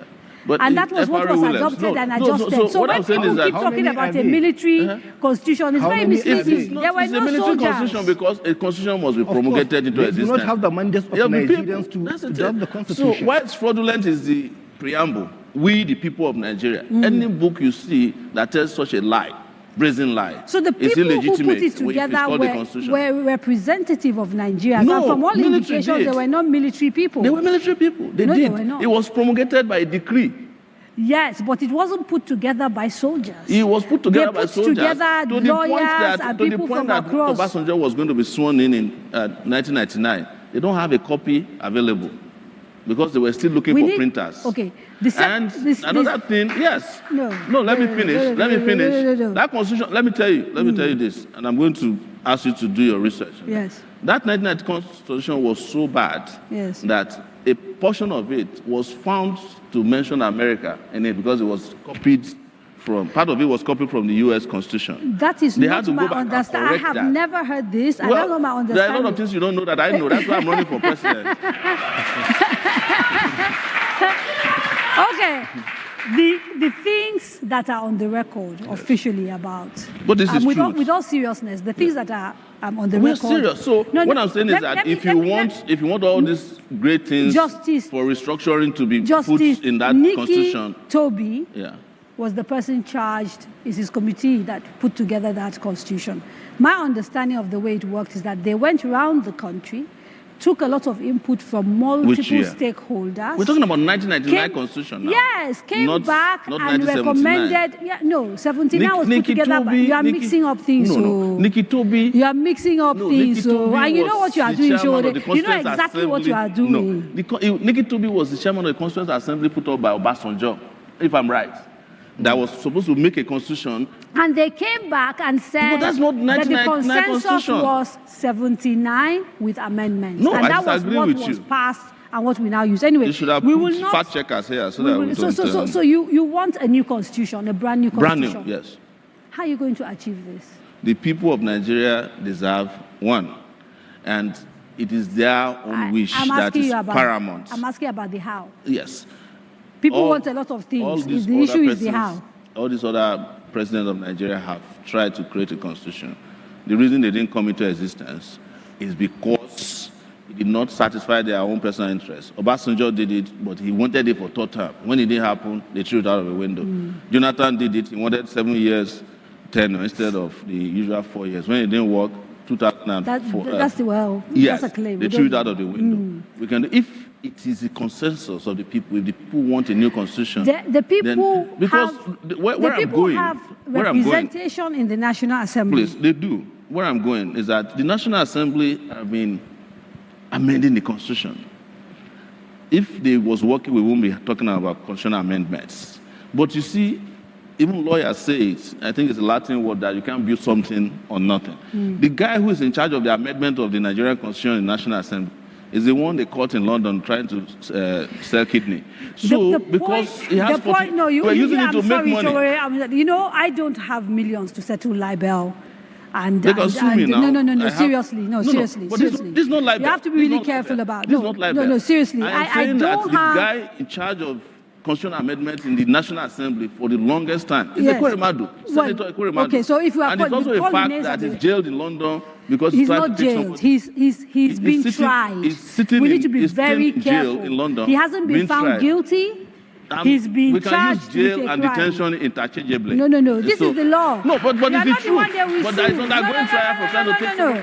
Charging somebody is That's different why from I'm telling you that you are prosecuting him. wasting your time trying to amend the constitution using the Nigerian Okay, National so Assembly. let me focus on your vice president, who is also a lawyer, right? And I just want to try and find out that the reason I'm asking about how you intend to do this is that even if you do go ahead and win the elections like you're trying to do, you're contesting, it is possible. Given the footsteps of AAC across the country, it is very unlikely that you have a majority in the National Assembly. So unless you're saying to me you're going to be dictatorial, the question that I'm asking is valid about how you are going to convince members is of the not- National Assembly who have tried to do just constitutional amendments without luck because they couldn't get the unanimity they need in sort of state houses of Because assembly, they were etc. building something on nothing. How are you going telling to you. convince this same set of people to change your constitution? Okay. Do you want to hear from me or you want to hear from I think me? I want to hear from him, then we'll come back to you. All right. If that's okay. The first step is to have constitutional conference. where But we've had many before. So there's nothing original about the idea of a constitutional conference. if you are setting a constitution, at least this 1999 constitution was not a product of any constitutional conference. We can keep going back and forth. Okay, I'm listening. Certainly. So you need a constitutional conference where every segment of Nigeria would be participating, would be represented. With that, if you have all what it takes and you come up with a document that is a real representation of the people, then that is when you present it to the assembly for ratification. Probably some few things may be checked and unchecked. Then the next process is having it gone round to the states assemblies. If you have all that, then the constitution would be adopted as a people's constitution. I'm sure you can see I'm smiling. And the reason I'm smiling is that there are people listening to you and will say, clearly you've never been in government and you don't understand the difficulty of consensus. Because we've seen people try to do this again and again. They throw things around because they've never, and I understand this about Nigerians. Right. You've never seen or had a set of leaders or any leader that make things work for you. So the standards are very low. So you've never seen anybody that made something work from nothing. I have done it before. I studied geography at the University of Lagos, graduated 6 years later, traveled to America, had a master's degree in public policy. I did not work for more than 2 years. I started a global website, never written before as a journalist. So when I'm telling you that I can make things happen in this country, I can make it happen. I'm one of the few young people in this country. When most of these presidential candidates that are going around now, when they were hiding under their bed and saying that the military leaders of our time should transmute into civilian leaders, following them, or that they should never leave power, we said we would deliver democracy into this country. I was 22 years old. I made it happen 10 years later, not by myself alone, but so there are people who have the mind, the courage, the composure to see into the future and know that a few people can change their world. Okay, so can I say something? Yes. Can I say something? So when people throw this blackmail at us, no, it's not blackmail. The truth is that we know from experience that activism can be determined, driven by one person. But democracy, governance, requires a collective effort. And this is really where I think many people say you fall short, because you seem to think you can do things by fiat. Many people were saying I fall short. In 2019, I was here in front of you in 2019. You guys were laughing at me. The person you elected in 2019 that you were happy about, look at where he put you now. No, it's true. Are you imagining? Okay. Yes. I have to admit, checkmate. Yes. Let me go to remote location before Shore kills me here. Kano is ready. Bayero University. Say a few things, please, so we know we can hear you. I can see them, but again, I don't know what is going on with the audio today. It's been problematic. Can you hear me? We are live now. We can hear you now. Great. Okay. All right. Good evening and welcome to Bayero University, Kano. My name is Stephen Enoch. Well, from the conversation, it seems Shorea has a lot of plans for Nigerians, and students here are curious to ask so many questions. We have Amatullah Idris and Hadiza Abubakar. So we'll just take Amatullah first, and then we'll go to Hadiza. Amatu. Good evening. My name is Amatullah Idris from Bayero University, Faculty of Law. I have two questions, and my first question goes thus. Some candidates have planned to commercialize the educational sector, especially the tertiary institutions. What are your specific plans to ensure that education is accessible by all Nigerians, irrespective of social class or strata? And my second question is concerning the female students of tertiary institutions, regarding to inclusivity and affirmative action for women. What tools will you employ to ensure that women are actively involved in various sectors of the Nigerian economy? Thank you.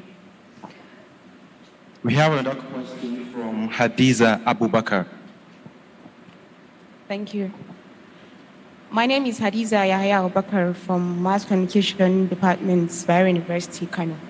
So my own is, when Nigeria closed its borders in August 2019, people were optimistic. We were all hopeful that it might work.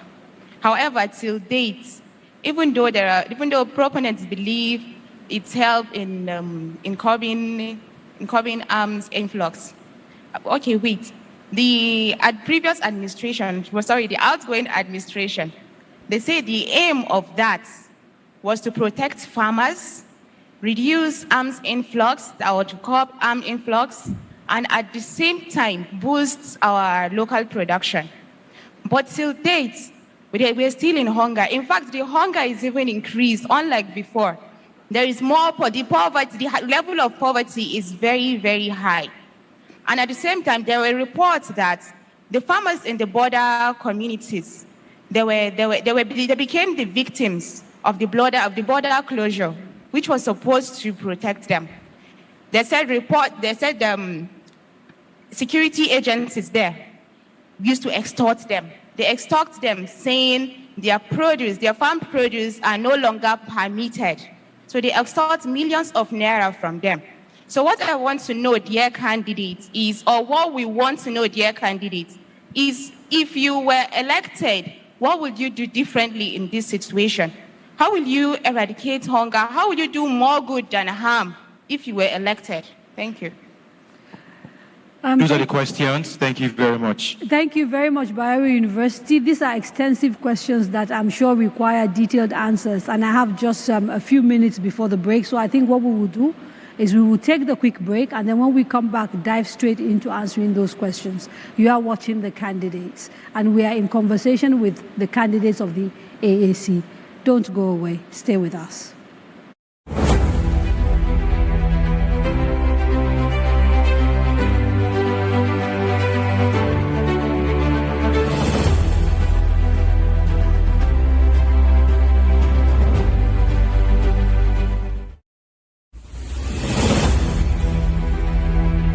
Dario Media, in association with Cabal Entertainment, presents The Candidates, a presidential town hall meeting series where the presidential candidates of the 6 leading political parties tell us about their plans for the country. Join Kadaria Ahmed as she leads us into the world of these candidates from the 17th to the 23rd of November 2022. This very important program will be streamed on FRCN, Radio Now, DSTV, NTA, Facebook, YouTube, and more. This is a town hall meeting you shouldn't miss. Tune in. Let's hear from the candidates. Choosing where to study is one of the biggest decisions you will make in life. So, it is important to get it right. At Coal City University in Enugu, Nigeria, we pride ourselves on providing students a stable academic calendar and education of international standards. Coal City University gives students incredible personal attention and support. You can enroll in our regular programs and obtain a degree exclusively awarded by Coal City University. Alternatively, you can enroll in our international pathway programs, which will enable you earn 2 degrees in 4 years from Coal City University and Delaware State University, United States. Visit www.ccu.edu.ng. Coal City University, education for self-actualization.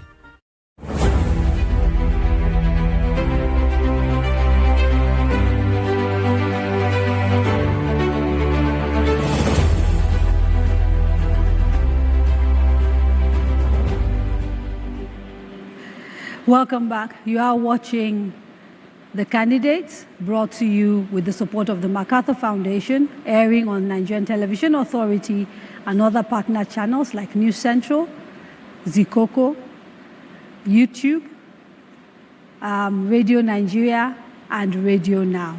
Now, before the break, we had a few questions from Bayero University. And before I hand to you, we also have one online question. So I just want to tag it along so that you answer everything all at the same time. This one comes from Daltum Bade. And he says, climate change is one of the major issues Nigeria is facing. Recently, we've seen how flooding has ravished communities. And this is as a direct result, some of it, of climate change. How will you address this? So if we start with Bayero and then end with that. All right. With regard to Bayero, I wanted to address the issue of border closure. I was in detention during the border closure hoopla, and I must tell you that the closure of the Nigerian border is the most hilarious thing I've ever seen. You cannot close what you don't have. Nigeria doesn't have border. I don't know why anybody will make such a policy. It's just like building a house, you put a massive gate in front of it, but the gate don't have walls. I know this because I used to pass through the border. Is it that they have borders or the borders are just porous? They are porous. They are porous. Even where there are official locations in the border, they are porous, of course, because of corruption. But most of Nigeria, boundaries are just outrightly porous. And I'm not going to say that I will build walls. No. But because part of the problem we have in Nigeria is that as long as our neighbors are poor, no matter how tall our walls are, we cannot drive them out. We should care about our West African brothers because I'm a Pan-Africanist. I'm not going to be closing so border. But the immigration control and all that. The reason the border was closed, as I later found, it was the most bigoted thing and also most discriminatory thing against certain businessmen. Because why they closed the border, by the way, I was getting intelligence within the DSS that some businessmen were offered opportunity to still be moving their goods and services across the border. But the poor people were being criminalized for going to buy rice. As she said, after all said and done, which policy did he protect? If you say you want to be growing rice, the price of rice go down. You understand? Well, the importation of rice as does not go down. So why did you close the border in the first place? Waste of time. Then somebody also asked about education. Education, yes. And education for me is big deal because I wouldn't be sitting in front of you today were it not for a small, regional educational policy known as free education, propagated by the UPN and the Unity Party of Chief Obafemi Awolowo. When they brought the school to our village in 1980, it offered me the opportunity to start my education in a way that wouldn't have been possible because they used to take only 6 people out of our village to go to secondary school. The day that school was brought to our village, we built it ourselves, and over 150 kids came out of the bush to go to school that day. That's how some of us had education. So you will provide free education? Free education. I will fund it. My own is access and quality for education because the education we don't invest in today is part of why we are dealing with insecurity and crime at the level. I'm not saying that if will you rethink the current education system? Of course. Or you are just going to take what we have and everything make it free? has to change. The curriculum has to change. I studied geography and planning. Before I knew about the river in my village, I was already known about the 5 lakes in the U.S. Our curriculum is useless. It doesn't focus on getting people educated. It focuses on getting you literate so that you can work for somebody. Right. Yes, I want to put education in education and not just literacy. We need to be literate and educated a lot. And part of the reason why some of the questions we're asking that somebody says is not being up is our level of education. Otherwise, you can know that people who are determined, people who are desirous of freedom and change can change their country. Every country in the world has changed. Started with some few people who said, we are going to make it happen. You know that in 1787, you will know it from history, that the U.S. has some great men, they call them, some of them slave owners, jurists, that wrote the U.S. Constitution. All of us know their names. You don't know the name of the people that wrote the Constitution in 1999 because they even ashamed to come outside and say that the one who wrote this nonsense. We talked the about military it. guys. So what I'm saying is that great people, great ideas, idealists, ideologues make great country. And that's, we are short of that. We are short of that. The last Mr. one, Showore, the last question you asked, yes. So we need to get through the question because we still have representation. Yes. Yes. We have been treating women in this country as signage, political parties in particular. Every time there's a rally, women arrive there first with the clothes. They are the ones who will shout and clap. When they are done, they are the ones who clap. But the truth is that women in current election roll, that is the registration of voters, they are 51%. Yes. So practically, women can elect a woman as a president. Women should stop begging for percentages from people with whom, if you are 50% of voters, why are you accepting 35% of allocation for women? You know, go for 50% too. Our party, But we I now allocate want to hear positions what to you women. will do, not women Yes. should do. What will No, you do it's if what I you will do become now. president? Yeah. For me, there's no reason for women to give women allocation of 35%. Let's give them the percentage of their population of the country, or let them take it. Because now they have more capacity to even elect leaders than anybody else. So, But you know, you have to understand, though, there are cultural... let me finish Yes, now. We are talking about culture as if we are not all here in the culture. No, that's the point I'm making, is that there are things that make it difficult for women to take it, like you say. understand. And in countries where these things have been taken seriously, representation has actually helped. So if you look at a place like Rwanda, making a conscious decision to put policy in place, to put laws in place, That's what I want to has do. increased. Yes. So when you say they should just take it, I'm saying that sometimes that's not a practical way to deal with these issues. It is practical that if elections are legitimate, that is, if they are free, fair, and credible, that women in this country can elect a woman president. They are 51% of the population. They just need a few men. Their husbands, boyfriends, they vote for a guy, he wins the election. So if you have that kind of power, why would you be begging for... Well, we are at a stage where, because of education, cultural situations, the Any laws, culture- everything. any culture So that puts what people will in you bondage. do Yes. if you become president for I am saying Nigerian women? that I will not in any way. So let's start from governance. Yes. You know, if So it comes your to power, cabinet, what your cabinet is percentage? going to be 51% representation. Okay. The number of women voters. That's your percentage of- commitment. compared to men. That's how we are going to do it. That's the statistics and calculation we are going to use. Okay. Do we have enough, because before we go, do we have enough women in our party represented? I'll say no, and I should apologize for that. But that's not the reason for us not to have a clear-cut policy that is just and fair towards women. Climate and not be change. using culture as excuse. I'm There are rushing cultures you also because that say time, our time, culture also time. don't allow men to steal. Why is it that they don't have a problem stealing? Okay, climate change. There was Yes. a question So there, and in light of regards this to recent climate flooding, change, yes. a lot of people in this country, for instance, do not understand that one of our biggest crises right now, the herdsmen-farmers clash, started with the climate change issue in the Lake Chad region. The Lake Chad has now dried up to 10% of its size. So the herdsmen that used to have a great time around the Lake Chad area, disturbing nobody, they had to move southward. Reason, they are selling beef. Beef is a $4 billion industry in Nigeria. Particularly in the southwest where we are today, Yoruba people, my people, there's nothing they don't eat when you bring a cow out and slaughter it. The nose, the ass, the legs, you know, everywhere. But the truth is that because we have not applied the policies necessary to regrow, say, the Lake Chad, we are suffering from that mistake because nobody understood it. So how will flooding, you for deal? instance, How will you deal with it? there's a policy we have put in place, you know, to re-energize the Lake Chad region. And part of it will surprise you. It's very expensive. It's to direct some of the waters from Lagdo Lake that is flooding Nigeria And where will now. you find the money? Why are you always asking about where would we find the Because money? you have to be able to fund things. When we are funding thieves in this country, billions of dollars, they are stealing it. You are asking me where will I find the money when Nigeria has got money. The problem with Nigeria is not that we don't have money. It is that it's being shared by a few. If the little money we have is being used appropriately, your accountant general will not walk away with 150 billion. And that is not I like agree. that. I agree. I'm not disagreeing with that, Yes. Shore, but if you do become president, I will become president. you will inherit almost from day one some of the issues left behind by these people that you're trying to replace, including empty coffers, at least in the first few days. How are you going to, you know, what are the sort of things that you're going to do to find the sort of immediate money that you need? If you go into government today and they say to you, look, we have only 1 month worth of, you know, reserves to import food. And, you know, we do a lot of importation of everything we literally consume. You know, we're not selling enough petrol because we're using the rest of it to service debt.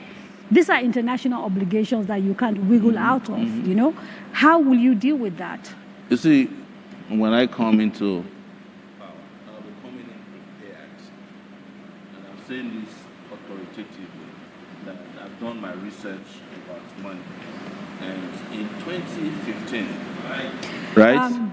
Okay, we're going to have to take a quick break because your audio has This time gone I want to bad. say something good. I'm You sorry, will they take a can't hear break. you. I'm so sorry. They can't hear you. All right. I've just been told by the control room that your mic has gone bad. And so rather than wasting your time, we'll take a quick break. And when we come back, you can start again from the beginning, I promise. Let's take a quick break.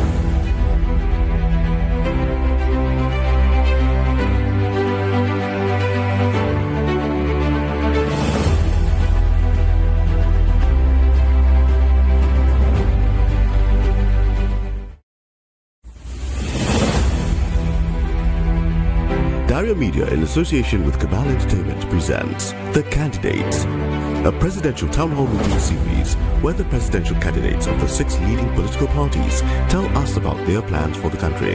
Join Kadaria Ahmed as she leads us into the world of these candidates from the 17th to the 23rd of November 2022. This very important program will be streamed on FRCN, Radio Now, DSTV, NTA, Facebook, YouTube, and more. This is a town hall meeting you shouldn't miss. Tune in. Let's hear from the candidates.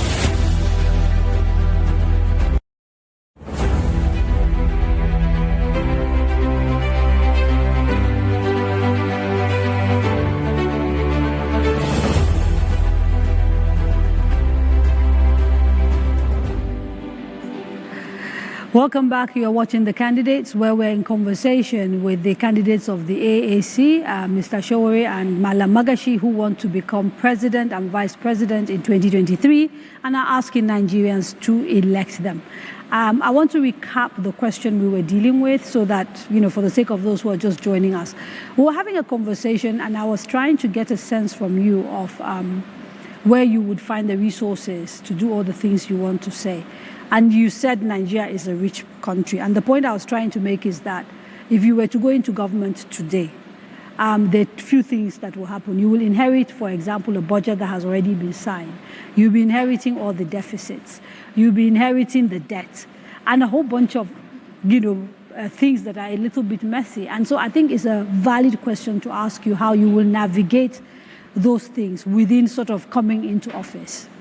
And I'm saying that in 2015, I was one of the presidents that was almost single-handedly responsible for helping government to locate the loot of the money that were meant for purchasing arms that would have been used to fight Boko Haram. And honestly, government did recover some of that money, but they were looted. I've done my own research because I will have a transition team that will go to work as soon as the election, I'm declared winner of the election. And I have found over $6.4 billion owed by oil companies to the Nigerian government. When I talked about it, they said they have paid it down to 2.3 billion now, but that's still solid. The Revenue Mobilization Agency of Government, RMAFC, said there are government agencies, this is not unknown people now, who are refused to return revenues worth 11 trillion naira. Help me add that to 2.1 billion at the exchange rate of today. You see, my budget is already being balanced. But you can't do all of that until they swear you in May. No, the transition team can reach out to them and say, look, Mr. Showore is coming in, please pay up. They don't have to listen. Well, if they don't listen... Because you are not president No, yet. they will listen because they know that I've legitimately been elected as president. I'll tell you, during when Buhari came in 2015, for the first time publicly, when he thought he had anything to offer, What do you mean they? Didn't you campaign for him? No, I'm talking... I didn't run it 2015. But I'm saying the NLNG dropped $4.5 billion Nigeria's dividend publicly for the first time to the Nigerian Treasury. And I heard that's how the government started. Since then, they have not dropped any money that we know of publicly. When Showore comes, I'm sure they will get that message very clearly. So you see that I'm balancing budget. We are not talking about borrowing because Nigeria's problem with debt is not the biggest problem. Our debt to GDP ratio is one of the lowest. Our problem is revenue to GDP. Yep. And we have already discovered where these revenues are leaking. and how we can quickly put a lot of money together Would that you, can help when you talk start like the transition. that, With regards to the budget, Yes. we'll review it. If it needs that, we send a new supplementary budget to the National Assembly, we will do that. Okay. I want us to dive a little bit, but I think I understand University of Maiduguri might be ready. I'll come back to this budget conversation once we hear from University of Maiduguri. University of Maiduguri, you are ready or not? Yes, we're ready. Okay. Hello. Yeah, this is Musa Osman from University of Maiduguri campus here. And the students are keenly following all the discussions that have been taking place between you and Showere and his running mate.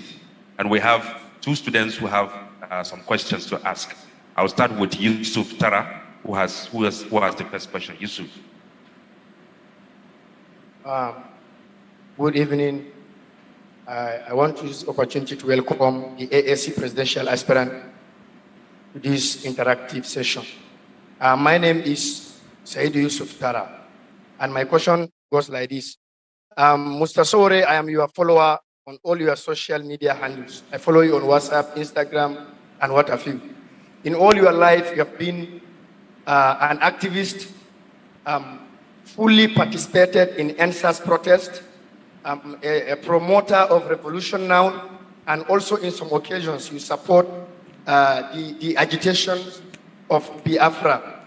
So my question is that, how will you ensure a secure Nigeria without creating social unrest and without violating human rights? Thank you very much. Thank you very much. So the second question is from Sado. Sado, please come forward.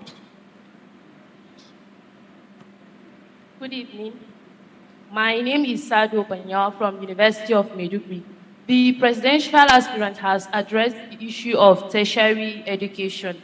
I would like to know what plans he has for the millions of out-of-school children in Nigeria, practical solutions that will bring the menace to an end, and also about insecurity. Several administrations have come and gone with policies and programs, but it's sad that insecurity is on the rise. So I would like to know what new strategies will you implement to curb insecurity? Thank you. And thank you very much, University of Maiduguri. There are a few questions people have sent via email and Twitter, so I will add them to these questions and then you take it from there. Ozu Emena says, do you believe the unity of Nigeria is negotiable? Valid question, given that from Maiduguri we've heard questions around Biafra. The same person also says the Nigeria Bureau of Statistics says about 133 million Nigerians are poor. How do you intend to lift more Nigerians out of poverty? Yes, so the first question is the same as the first one you read out, which is the unity of Nigeria. And I think this is where people misconstrue the word unity, as some kind of unbreakable bond for Nigeria. I need to give a little bit of historical background to Nigeria, that Nigeria was not even put together by Nigerians. It was put together as a business by Lord Lugard. In fact, when Lugard was creating Nigeria, he had already created Port Harcourt. And the reason they created Port Harcourt was that they discovered coal in Enugu. So they needed to export the coal. And then Port Harcourt was created in 1912. Nigeria was created finally as one entity in 1914. So I am telling you that a country put together as a business did not become a nation. What are you killing yourself for? I believe that Nigeria can be united with justice. The Northerners are the most worried about the issue of unity.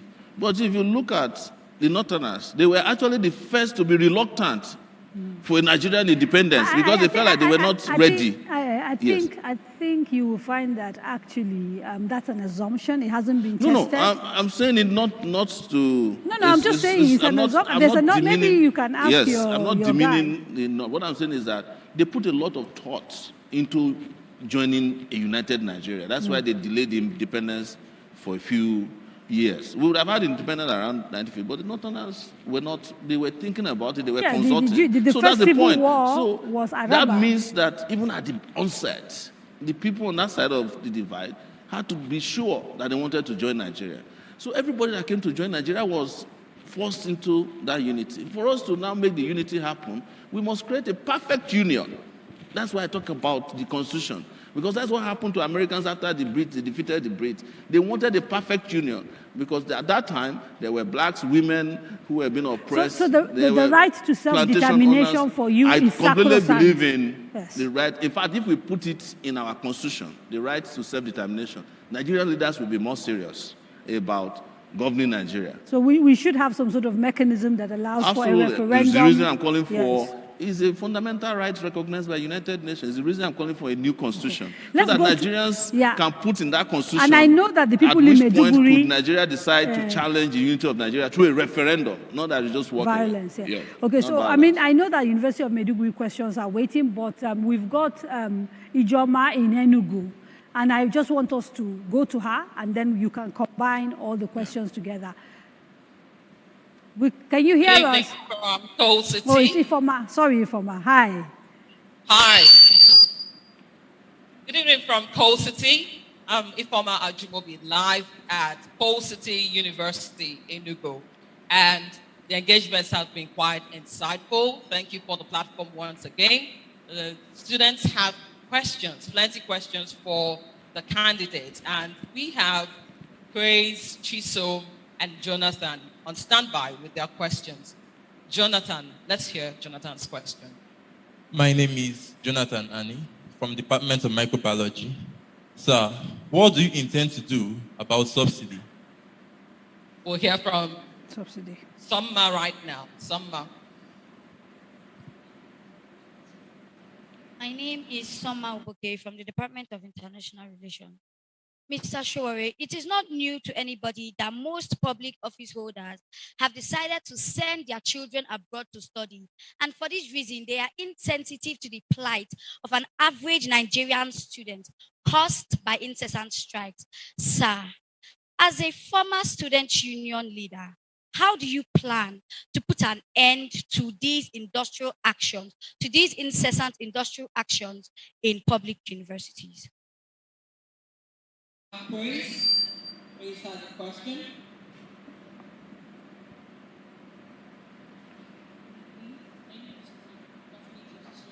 Oh, I thought Grace, we missed Grace. Oh, okay, all right. Praise. There's a lot of religious and tribal agitations in our country today.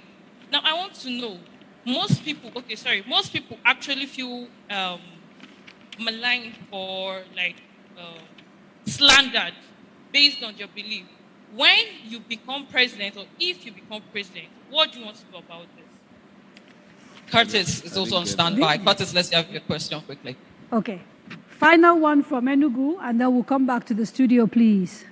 Curtis.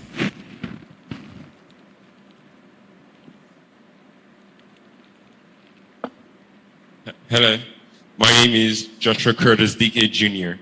So my question is to you, sir.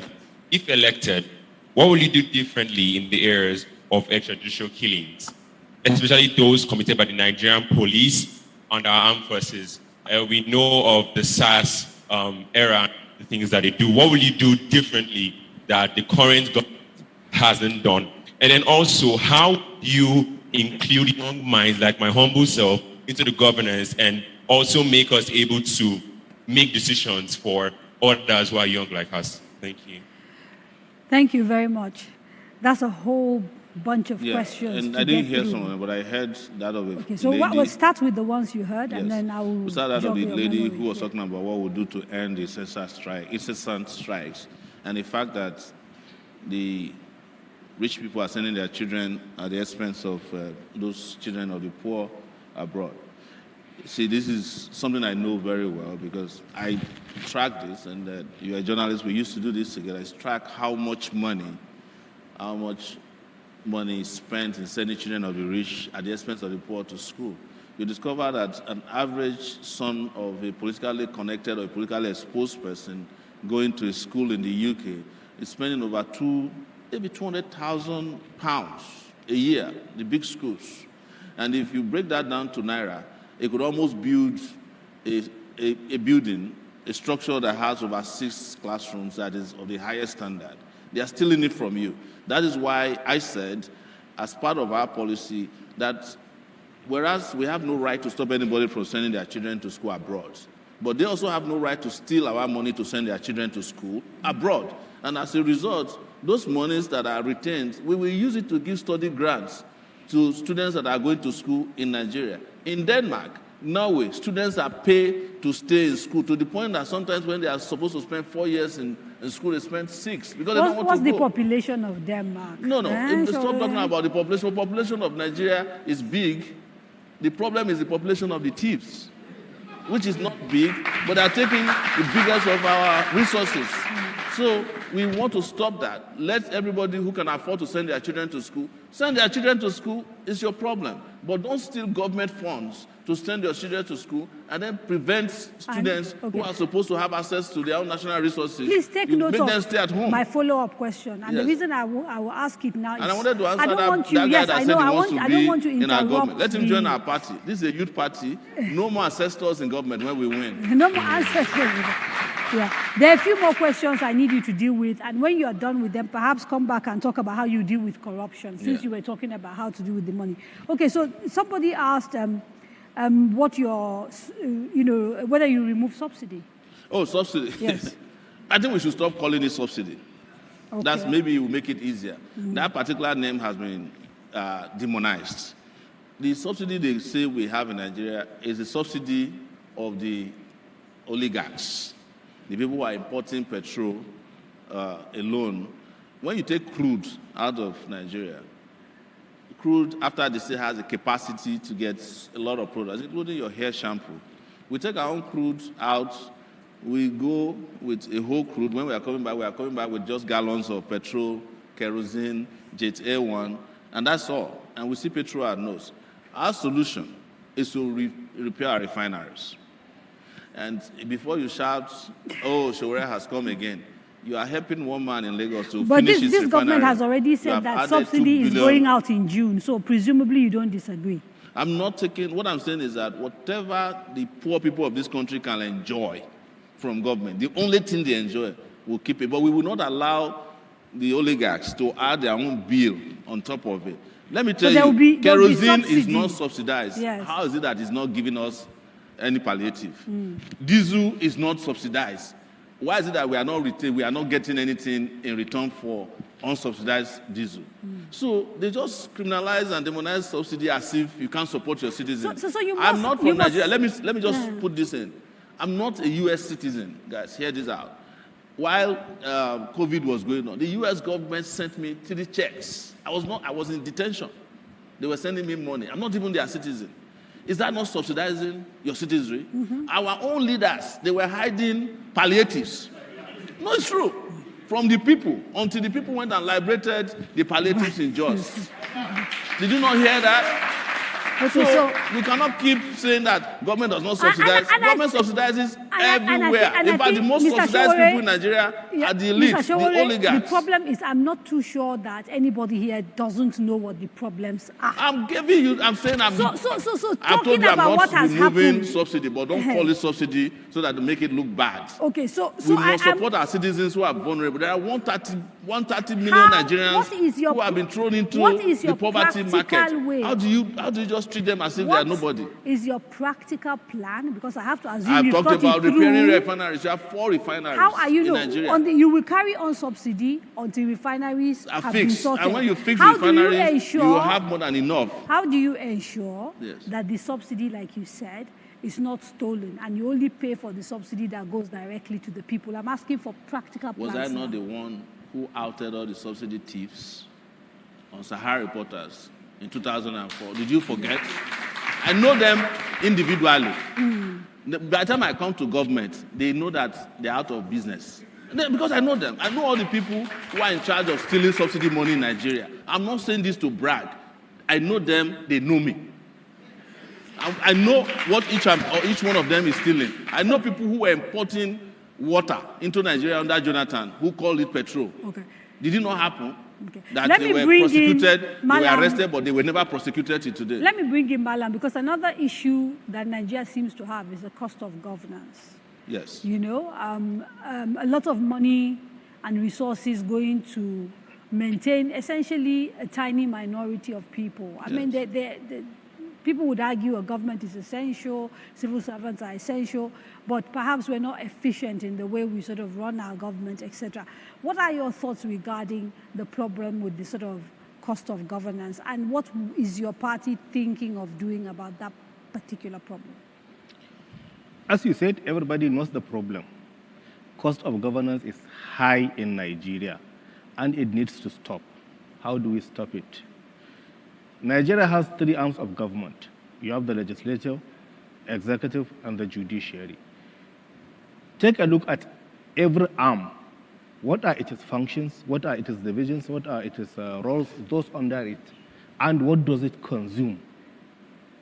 There is agitation that people are calling for scrapping of the Senate for the reason that they consume a lot of resources, and the people think that the country can go on without the Senate. So I like that you brought it up, because the question is, how do you convince a group of people to commit suicide? Because for you to actually go from having 2 chambers, National Assembly, in the National Assembly, the Senate has to vote to accept to be scrapped. So what is the strategy for convincing them essentially to get rid of themselves? Convincing the people that brought them to the Senate. They didn't work on their own. It sounds great, and you get claps for it, but you still haven't told me how. So you convince people, so I'm in Kano and I'm convinced I don't want a Senate, then what? At the moment, what are you going to use? What provisions? How are you can't do it with unless they pass a law saying they can be scrapped. Yes, in the first place, yes. I am not saying we would scrap the Senate. That's what I heard. I think people are agitating for scrapping of the Senate. Okay, you start working towards it. Yes, we can't scrap the Senate on our own. We have to convince the people to say, look, we don't need the Senate. In fact, beyond just the Senate, which is the coven of all these former governors, it's even the the lower House of Representatives. I think we should make it part-time. That's my position. So that anybody coming there should have another job. Already, they are operating as a part-time lawmaking body.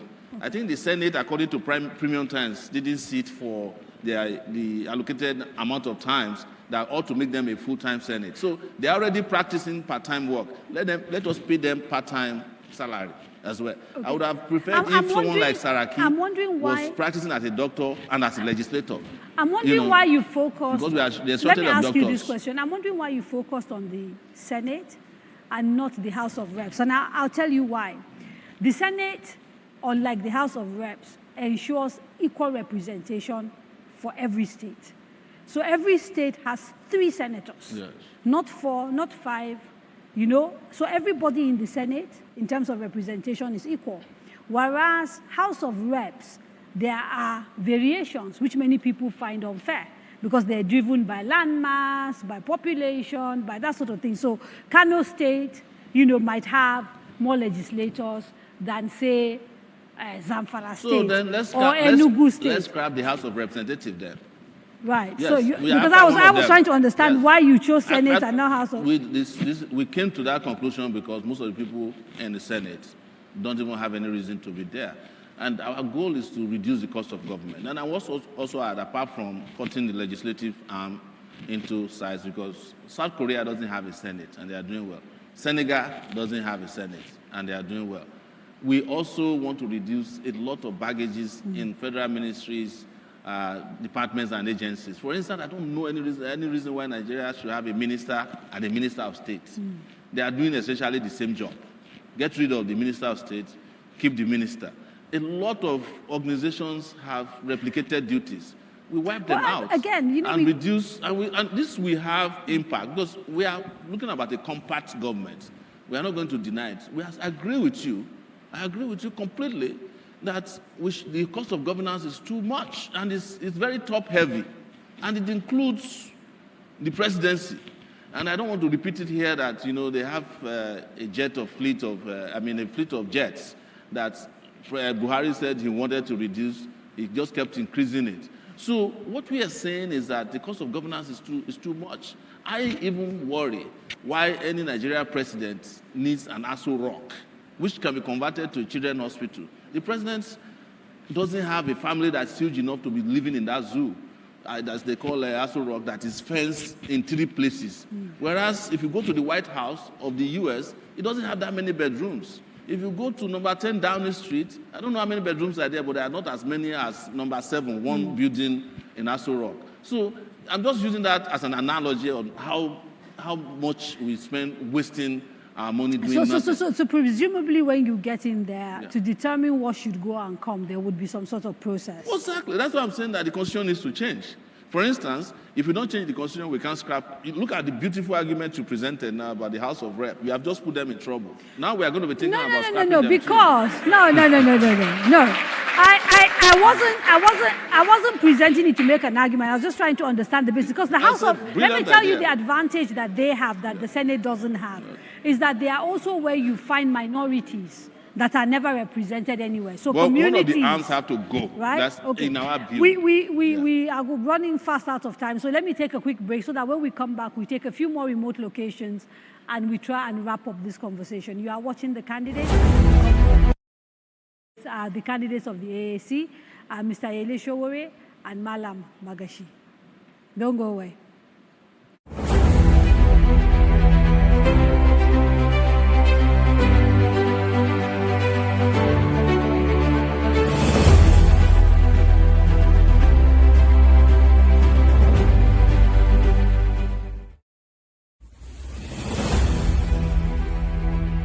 Daria Media, in association with Cabal Entertainment, presents The Candidates, a presidential town hall meeting series where the presidential candidates of the 6 leading political parties tell us about their plans for the country. Join Kadaria Ahmed as she leads us into the world of these candidates from the 17th to the 23rd of November 2022. This very important program will be streamed on FRCN, Radio Now, DSTV, NTA, Facebook, YouTube, and more. This is a town hall meeting you shouldn't miss. Tune in. Let's hear from the candidates.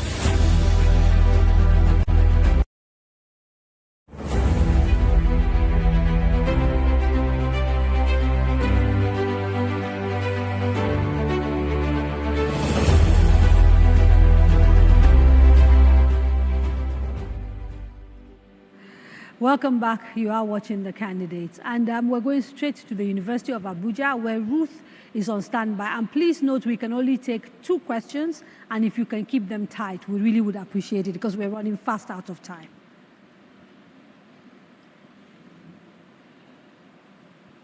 There at the University of Abuja, I must say it's been an interesting conversation there with the AAC candidates. The students are excited to ask some questions, and like you said, we'll take just 2. So I'm starting with Kuram Sokojas. Kuram?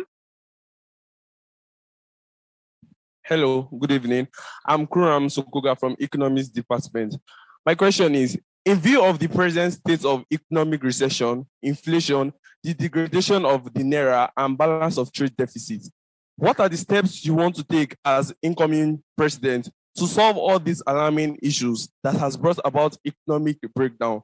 Secondly, in consideration that we practice the Keynesian economic system, as to the fact that governments play a key role in controlling the forces of demand and supply and market participation, what are the steps you have to put in place to improve government's functionality in major sectors of the economy, such as production industry sector? Thank you. Thank you very much. Okay, that's quite a handful. Raphael is next. Raphael. Yeah, good evening. My name is Echobu Raphael Ikwebe. My question is, if and when you're elected as president, what are the steps you're going to take to raise Nigerians' confidence in government? As an average Nigerian has lost total confidence in government and governance and their ability to ensure and provide basic responsibilities, to perform their basic responsibilities of theirs are met, which include are not limited to social amenities, security of life and properties, and and all that, the sector. Thank you very much, University of Abuja. And because we have two other universities, so we don't get confused, if you dive straight into those answers, keep them short, and then we take the other universities. The first question is, the amount of intervention governments can get into. So the economy keeps coming up again and again. And government has a duty to manage the macroeconomic policy of the country. And when we say this, we also have a duty to ensure that our monetary policy is tight. I mentioned it when we started that Nigeria's central bank is just a glorified, bureau de change right now. We will change that when we come in to ensure that we have a central bank team, not just a governor, who understands what the monetary kind of policy we need to stabilize the Naira in particular. But it does need to be independent, so you won't interfere. Independence, that's what I'm saying. The government has a role to play in taxation. It has a role to play in generating revenue. The central bank is the bank to the government. Yes, that's what the central bank is practically about. This independence we are talking about. Supposed to drive monetary policy. They are supposed to drive monetary policy. Based on the sort of what is supposed to be best for the economy. They're supposed to be in charge of rates, and the things that can help your currency be solid and have purchasing power and have, its ability to, they also control our foreign exchange processes and foreign reserves. But government cannot just say, well, the central bank is independent to the point that the criticism you forget, of this central bank and the reasons that many believe they got it wrong is that actually they were too close to government. It's true. That's what I'm saying is BDC now. If you know the central bank governor, you can just get dollar in the morning. Again, I can't be sued though. So I'll come to you and collect money. Why you are talking to a fellow journalist like yourself? Let's carry on. So answering that question on the economy. So what I mentioned earlier, that in all of this, one calculation that people don't make when it comes to Nigeria, they eliminate completely or refuse to discuss standard of living. All of this, fiscal policy, monetary policy, all kinds of policies are supposed to make life better for the citizens. And that is where the conversation about purchasing power parity comes in. What is it that if I want to buy this shirt in the US is a cost? And what will it cost me in terms of Naira to buy in the country? If I'm not producing it, it doesn't matter.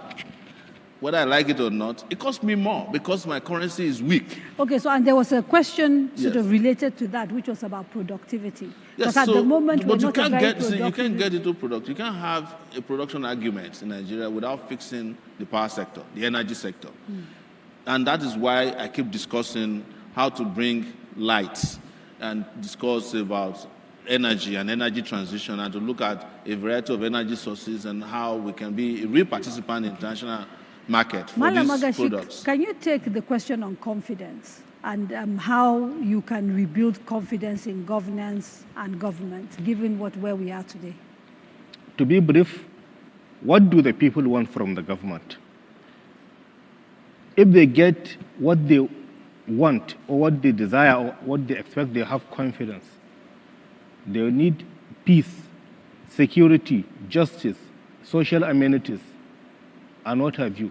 So if we are in government, we would ensure that all the, let me get back to something legal, all the provisions of Chapter 2 of the Nigerian Constitution are provided to the citizens.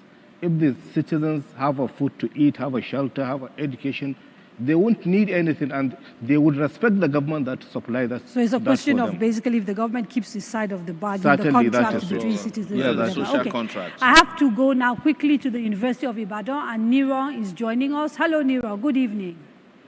Good evening, Kadoya. I hope you can hear us now. Yes, at last. Happy to see your face and to hear your voice. All evening. Anyways, a very interesting conversation there, and I'm going to go straight to the point. We have two questions from the University of Ibadan right here. And I have, first up, Odion. Odion, step up for the question. Okay, good evening. My name is Odion Sani Ebiaye. I'm an electrical engineering student from the University of Ibadan. First of all, some might argue that the last time Nigeria was this divided was before the civil war. I mean, that's in the religious and the ethnic sense. Now, you said something about those who want to break out of Nigeria can seek legal means. But how did you, Showore, want to promote unity in Nigeria? That's the first question. And the second question is, in recent times, we've seen a lot of thousands of Nigerian healthcare workers travel out of the country for greener pastures, and reports even show that the ratio of doctors to patients in Nigeria is 1 to 9,000. So how do you plan to combat this problem? So do you want to carry out healthcare reform, and how do you want to go about that? Thank you. Thank you very much. Okay, and the second question is coming from Olajuwon. Olajuwon. That will be the third question. First and foremost, I would like to state that talk is cheap. Most of the answers to the questions have not been quite specific. So I will implore you to be very specific in my questions to you now. For instance, you were asked how you were going to stop stealing of subsidy, but you didn't quite give an answer. You just said they will know they're out of business once you are in. How exactly do you plan to get them out of business, knowing fully well that corruption fights back? And again, I will move quickly to education. I would like to know how exactly you're going to prevent the recurrence of ASUU strike in very specific terms. And if you become the president of Nigeria, Mr. Sowore, what will be your stance on no work, no pay, as the federal government of Nigeria is stating now? Because it is very clearly stated in the Constitution, in the Trade Dispute Act, that government might decide not to pay workers who do not work. And again, very quickly, Mr. Sowore, on climate change, President Muhammadu Buhari has said that he's calling for more urgent investment for facilities in Africa. What exactly is your stance on climate change? And last but not the least, that's a lot of questions. And last but not the least, what exactly is the economic policy? What is your monetary policy? What exactly is your fiscal policy? Please, I will appreciate it. Okay. Very, very Neva, I'm afraid, thank you very much for that. With less than 15 minutes to go, can I urge you to be really short with your answers? And I can prompt you one by one again if you want. Maybe you can prompt me, yeah. Yes. How would you promote unity? You've said you believe in the right to self-determination, but if you are president, how will you promote unity? Well, if you give justice to all the sectors, nobody will want out of Nigeria. You see, people who talk a lot about Biafra, they also forget that the Yorubas also have their own agitators. There are people in the Middle East, there are middle belts who also want out of Nigeria. Yeah. But what people have never talked about is that a lot of Nigerians have actually mentally seceded from Nigeria. How do you calculate? The Japa syndrome is because of people have seceded. Okay, Only the people who are trapped. Healthcare. Yes. This straight into the next question. So, what's your next question then? Healthcare. With doctors leaving and all of that, what's your plan for solving healthcare? What we need to do specifically is to invest in healthcare. And I have said it, we need to have a healthcare system that accommodates all. And it is not socialism, it's the right thing to do, it's compulsory. It's investment. You have to invest a sizable amount of your budget or revenue in ensuring that hospitals are working, drugs are available. Sort of system? You have an insurance. Our is an insurance policy, okay. But it's not the one that's going to be exploited or stolen by, through fake HMOs. Okay. So at the moment, there's a new healthcare act that the president has, brought into law, which makes it completely compulsory for every person who, employs more than anything from 5 up to provide health care for their person. And if you're an artisan, you're also by law supposed to go and sign on to some sort of HMO. What will you do differently from what already exists? I think it should be the duty of government, our government, to provide health care for all. Okay. And not leave health care to employers who the burden of healthcare provision might force them to either be forging the number of employees. So you would be finding the money. We will still have a contributory system to it for employers, of course. But it won't be such that you ask employers to take over the entire healthcare of their workers. What about when the employers then fall out of business? Who takes care of the employees? The person from Ibadan that said talk is cheap is not satisfied about the specificity of your answers. He said, for example, how are you going to stop them from stealing? Especially since we know corruption fights back traditionally. He's also asked you to discuss the ASUU issues and whether you respect this idea of people don't get paid unless they I don't respect the people. And all of that. When the strike is just, yes, you have to pay the strikers. It's not. They didn't want to do this. It was government that forced them to. if you want to start stopping the pay of people who are not working, I think the president will be number one because he barely works. It is true. Yes. So, and the truth is that these are things that escalate the problems. You can't keep escalating the problem by engaging in things that make our higher institutions are too important to be played with technical parts of laws. Let's put the money they ask for. They are specific about how much they want. Let's find the money and give it to them.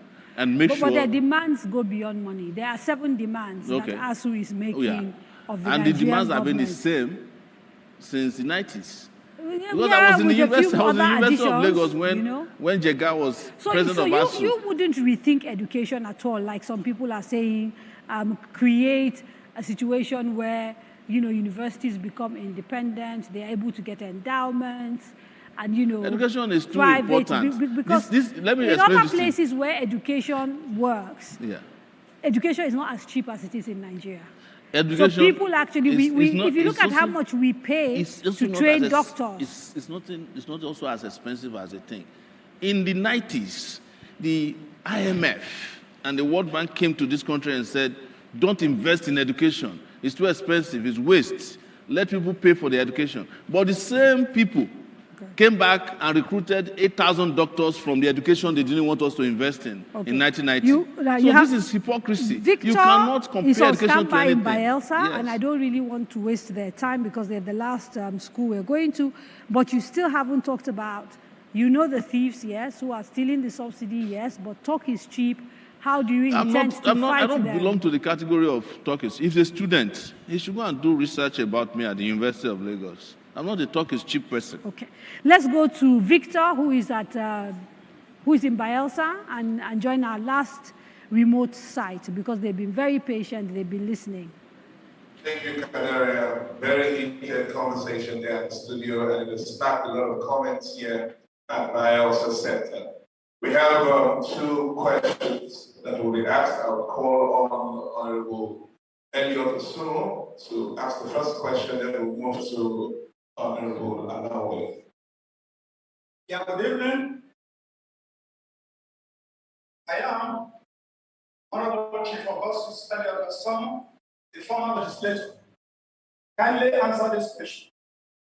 Without equivocation, the bulk of the wealth of our country comes from the crude oil in the Niger Delta region. And for donkey years, the entire environment, the ecosystem, has been abysmally polluted, destabilized, defaced, disintegrated, and bastardized, and the people impoverished with the oil blocks predominantly in the hands of people outside the region. Should you become the next president, how would you redress this repugnant imbalance? Thank you very much. Thank you. Okay, we'll take one more question quickly, please. Okay, good evening. My name is Alawi Okukemetrona, public servant. First and foremost, I want to congratulate the candidate for putting himself forward. It's not easy. I feel that the right time has come for good people to equally put themselves forward. Briefly, my question. If you become the president, what will you do with the presidential mercy program? But recently, the news is everywhere that this government have decided to wind down the presidential mercy program under 6 months without the government keeping it side of the bargain. And this is causing a lot of problems in the Niger Delta. So what will you do with the presidential mercy program? Thank you. Thank you. Victor, if I could ask you, Victor, can I ask you to quickly recap that second question because it wasn't very audible. We could barely hear him. Okay, the second question by Alawi says that the amnesty program by the federal government, there are news that it will be stopped very soon without any proper plan. If Mr. Sowore becomes the president of Nigeria, what are his plans on the issue of the amnesty program? Okay, so thank you very much, Victor. 2 quick questions. The Niger Delta produces the bulk of the wealth. They pay, the highest price no development. What are your plans on redressing that imbalance? And on the issue of the amnesty program? I'll start with the amnesty program. I think it's become a cesspool of corruption.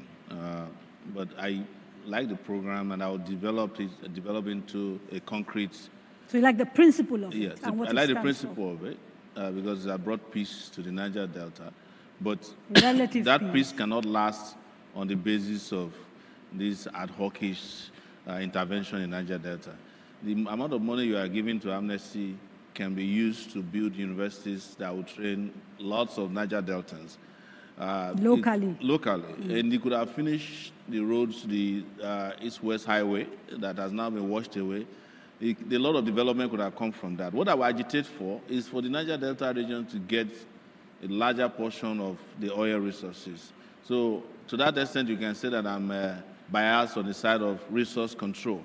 But anybody that is listening to me today should know that the word resource is dynamic. So if one day the northern part of Nigeria is producing solar energy, electricity for the rest of the country, don't come and tell me that they don't have a right to also get a part of that resource. What I seem to be hearing you saying is that you're not quite 100% how to deal with this issue, and you're still thinking it through because you think it's dynamic. I'm from the Niger Delta. Do you know that? I know. Yeah, so I could have qualified as a militant.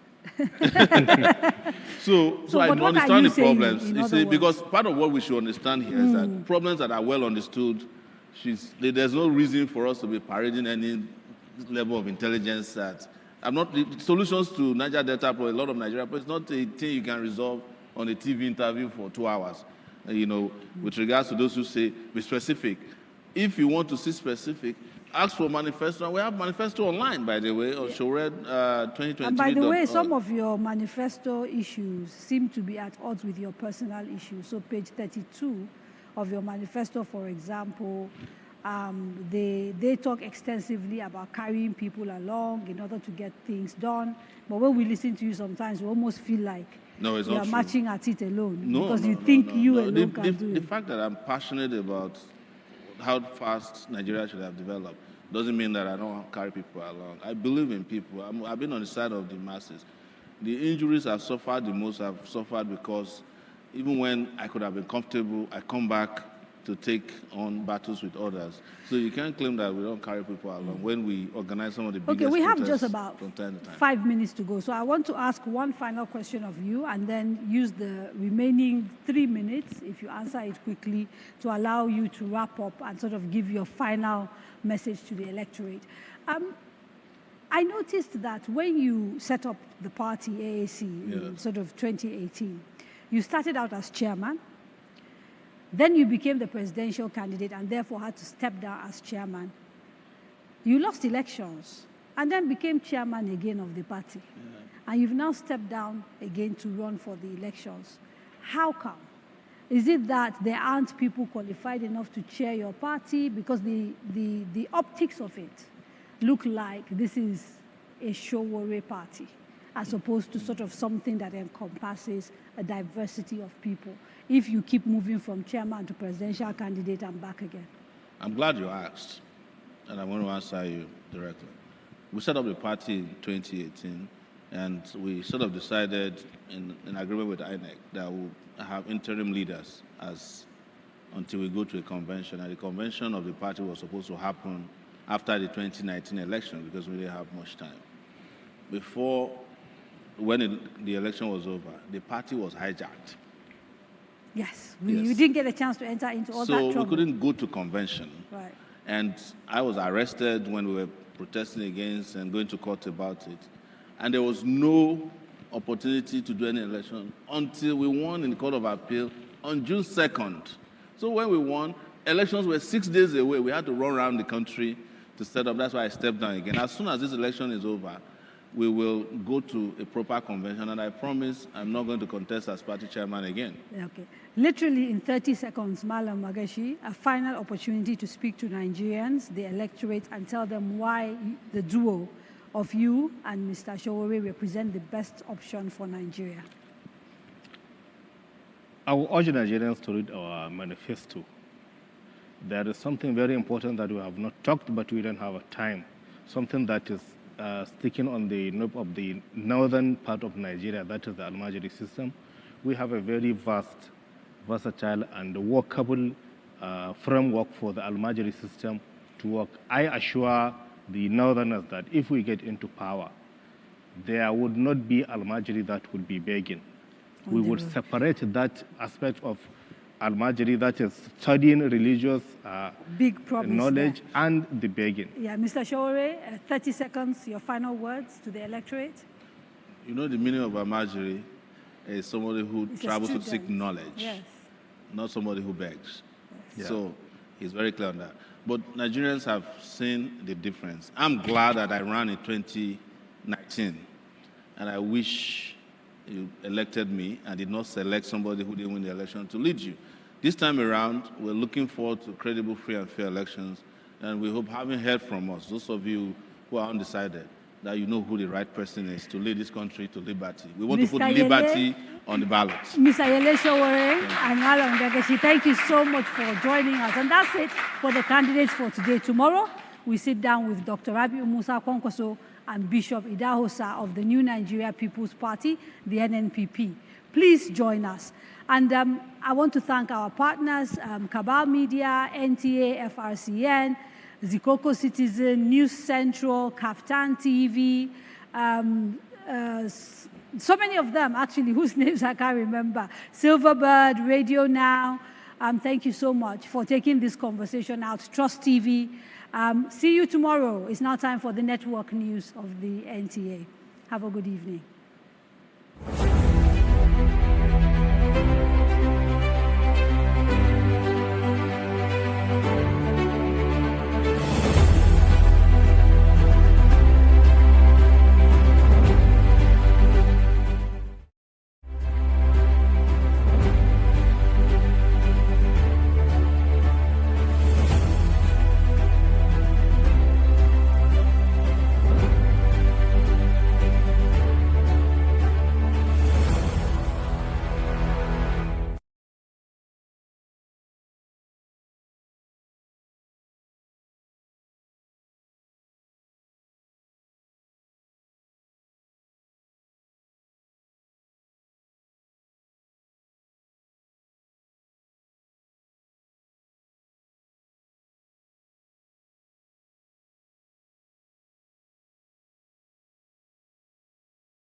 University of Ibadan, alma mater to great thespians, novelists, and politicians of the great nation of Nigeria.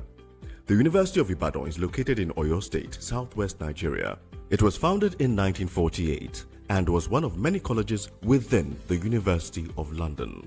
Becoming an independent university in 1962, the University of Ibadan is the oldest degree-awarding institution in Nigeria. The University of Ibadan has contributed to the political, industrial, economic, and cultural development of Nigeria. Among this notable group are Nobel Prize winner Wole Soyinka, Chinua Achebe, a novelist and author of Things Fall Apart, Abdul Ganiyu Abdul Razak, a lawyer and former president of the Nigerian Stock Exchange, and so many more.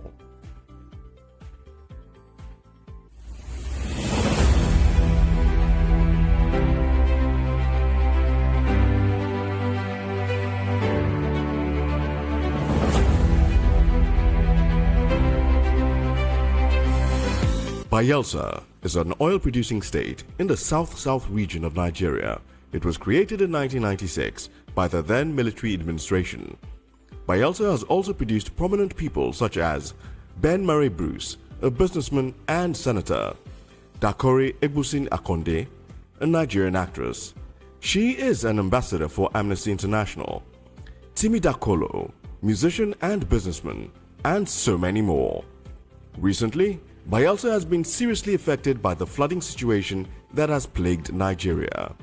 This has seen many lose their lives, properties, and businesses.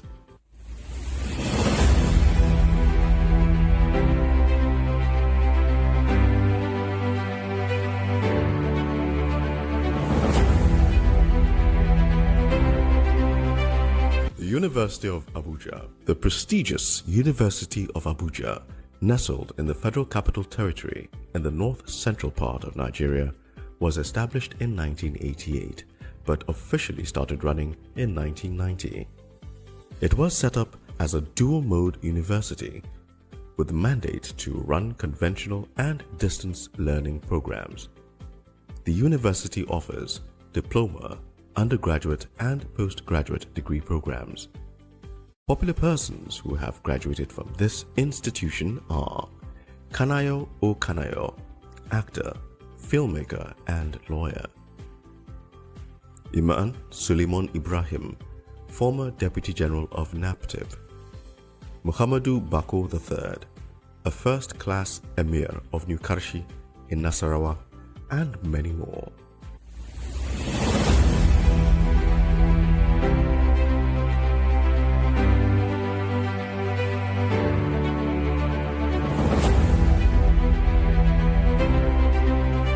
The University of Port Harcourt. The University of Port Harcourt is located in Choba, in Rivers State, in the south-south geopolitical zone of Nigeria. It was established in 1975 but was given university status in 1977. The University of Port Harcourt was ranked the 6th in Africa and the 1st in Nigeria by Times Higher Education in 2015. This university has graduated several notable Nigerians who are spread across several industries. Some of these people are Rita Dominic, actress; Alex Oti, former managing director of Diamond Bank; and Rotimi Amechi, a former governor of Rivers State. As it continues to run, it has promised to continue churning out great students year in and year out.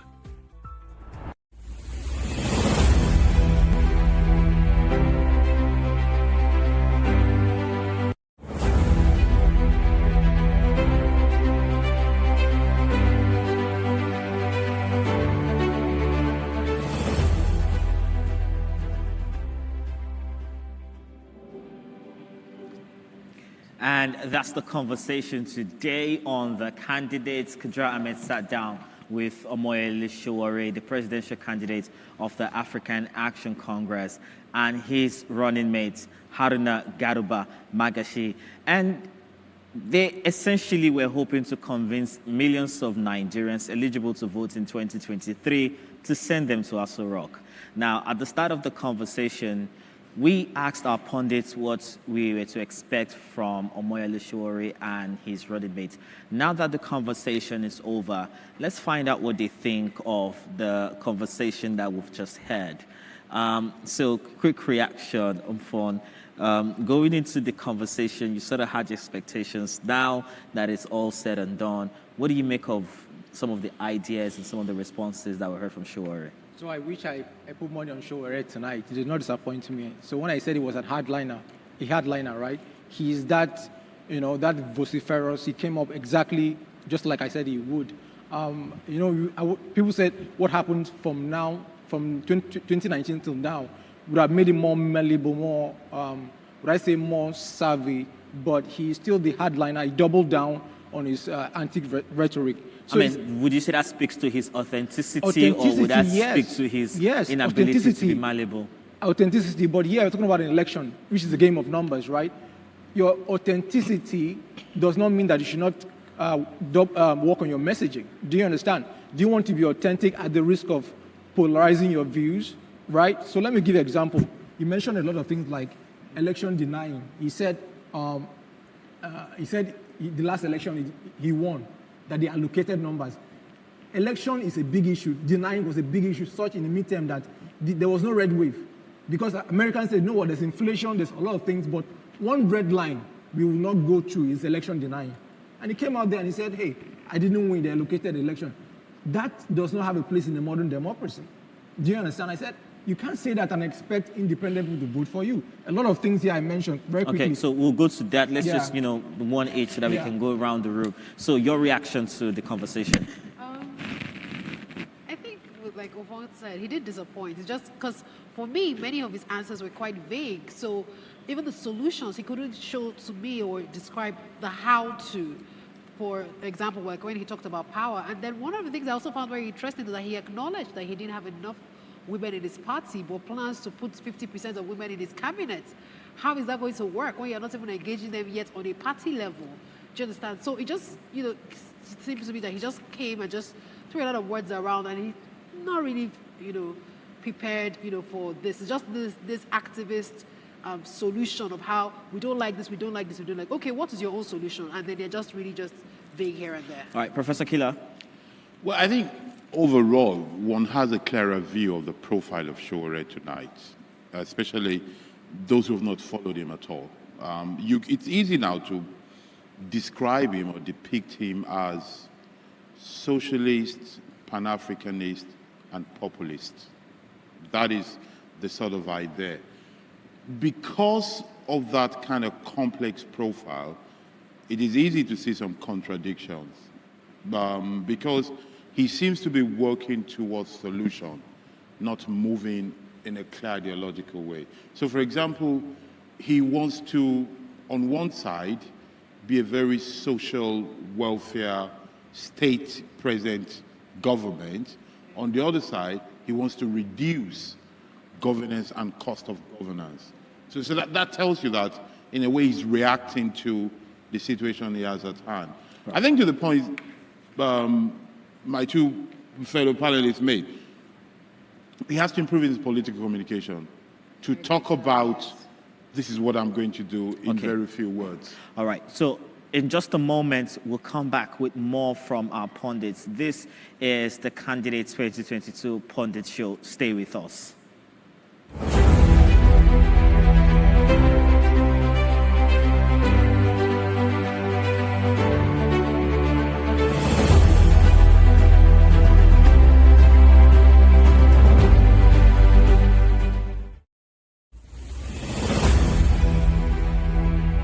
Daria Media, in association with Cabal Entertainment, presents The Candidates, a presidential town hall meeting series where the presidential candidates of the 6 leading political parties tell us about their plans for the country. Join Kadaria Ahmed as she leads us into the world of these candidates from the 17th to the 23rd of November 2022. This very important program will be streamed on FRCN, Radio Now, DSTV, NTA, Facebook, YouTube, and more.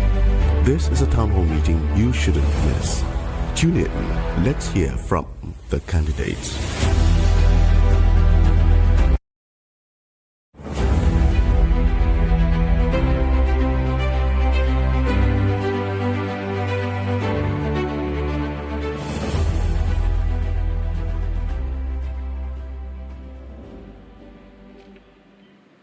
Welcome to the Pundit Show on the Candidates 2022. To be part of the conversation, use the hashtag NGTheCandidates on Twitter, or just tweet at TheCandidateNG, and we'll take all of your contributions here on the Pundit Show. Let's come back to you, Fumi, and then just dive into some of the real takeaway from this conversation for you, right? maybe if we can even do a quick scorecard on Sowore. So, how would you score him on just the content of his messaging? Over 10? Yes. So maybe 5 over 10. 5 over 10. Okay, so what exactly was the problem with his... Political communication. So that's one of the reasons earlier why I said he needs to take up that guard. We all know what the problem is. We all know what it is. So it's just attack. And I felt that he was deflecting a bit, distracting us from the things we already know and attacking the other candidates, even though that's politics, normal. But I want to know the how to. Okay, so for example, when he talked about power and saying that privatization is the problem, when I was growing up before, we all know the slang up NEPA. Before NEPA was privatized, there was a power problem. So you can't say because the government thought that privatization was going to solve the power problem. Have they made some progress with it? Yes, they have, because even with like payment systems now and the meters, many people don't have the analog meters. Are there some problem with it? Yes. So he wasn't telling us the how. He was just escalating and just, riding emotions up and all of that. So for me, he needs to convince just that with politics and with a Nigerian election, beyond your followers and people that like you need to convince other people like me why I should take my votes to you in the ballot. So for me, in as much as I agree that yes, he's still the activist and all of that, I go back to say that his solutions were very vague. There were some that he actually, talked about and hit the nail on the head, but for most of it, it was just very... So generally 5 over 10 content of the messaging for you. Mfon, how are you voting? Oh, for me, in terms of populist content, I'll give him like 9 over 10. He excited the crowd. Some things will make... I was telling him, and I told you before you came on, like, I like him because he makes for good TV, right? Some things will go viral. I won't surprise. Some things go viral and everybody's getting a vote. But will it translate to votes? No. Messaging, core content. How? Do you understand? Somebody called and said, you know what, give me 3 things. Give me literally 3 things. And he was like, no, go and do research. No, that person is your boss, potentially. That person is telling me, give me, I said, no, go and do research. I was Unilag. Once you are coming to the electorate, your titles, your PhD, your antecedent really doesn't matter. Do you understand? Because once that person is above 18, that person is old enough to be your boss in the democracy setting. So, say, go and, no, I get you excite the crowd, but a lot of people are skeptics. A lot of people are coming out this election the first time, after a long time. There are some that are first-time voters. So, yes, we excite you to trend on social media, but will we convert that to vote? We'll say, you know what, this is the guy. There are 18 people.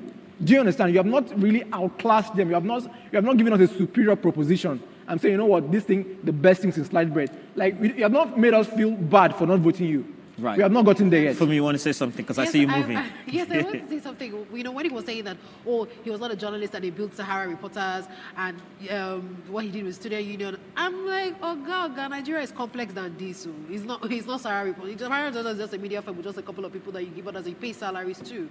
There are complex situations in Nigeria. Part of the reason why many of the systems in Nigeria don't work is because people are benefiting from it. So if you're going to shut it down, how are you going to ensure that these people that are benefiting from it see your agenda? I don't see that. You understand? So you can't say to me that they should go and do research what you did in Unilag as a student union leader. Nigeria, when you were a student union leader, and now it's totally, even now the student union leaders the mean age of Nigeria is 18. They were not alive when you were. Yeah, exactly. Professor Killer. So content-wise, how are you raising him? I think it was high content-wise. I think it was high content-wise, and because he's a populist, he seems to be feeling and throwing back people's pain and anger. And I think that is the strategy of his campaign, to say, these are the problems. Don't ask me how I'm going to solve it. It is the thieves causing the problem. If we can get rid of... It's a bit of a kind of another version of Buhari, to the extent that everything is due to corruption. That if we can take care of corruption, if we can take care of abuse, if we can take care of nepotism, if we can take care of parasitism and rent-seeking, every other thing will be fine. That seems to be the mindset. We say here that, that's not good politics, but in reality, a lot of Nigerians think that way. I think his problem is really not his message, it's the outreach. Right. Because what he was saying will resonate with a lot of people in reality. The problem is, how do you translate resonance to reliability? How do you translate idea to dependency, to think this guy says the right thing, I look at him, is he presidential? Right. That is the next move. It's not really the you content. did say something where you did try to liken some of his speeches to what we heard President Buhari say when he was coming into office. He wouldn't And like that, there was also a part of his response that I felt seemed almost ironic, because he was criticizing that same move when he spoke of the NLNG depositing, making public some financial information because of what we have now come to term, as Baba's body language, right? Yeah. And then he also sort of alludes to that in the part in the speech where he says, when I come in, they know I mean business, right? They know I mean business. It seems as though that's a messaging that a lot of people believe in, that the person coming in can trigger a certain type of response from the people, right? Do you actually think that there's any credibility to that? Well, you say credibility. I mean, history shows that Nigerians follow individuals. Actually, it's not just Nigerians. Generally, we just say it. We know what is right. We know it should be ideas. It should be a team. But if you think about the last 20 years, in reality, the Obama wave of the Obama, who was the team behind Obama? Most people don't know them, but they knew Obama. Yeah. Who was the team behind Macron? Who are the team behind anybody? People just say ideal things, but in reality, when it comes to feeling and action, you need a face, you need a voice, you need to say, this is the person we're investing in. And that is why it's all about the candidate a lot of time. So I think to that extent, he follows what you call his authenticity rightly. He pushes that to say, I'm a no-nonsense person. I know there are rogues. I know who the rogues are. Give me the whip and I'll deal with them. That is the campaign. That is the crux of it. Right. I want to talk to you about, the statement he made about creating the Ministry of Disability, especially when he said, look, we use, people living with disability like accessories, just to paraphrase. What do you make of his response to the plight of people living with disabilities in Nigeria? Yes, it's correct. It's, when he gave that assessment about people being, people with disabilities being just used, talking about sports and everything. But going again, yes, you form a ministry. What's the how-to? What is it going to achieve? Is it just going to be another redundant ministry, just taking money?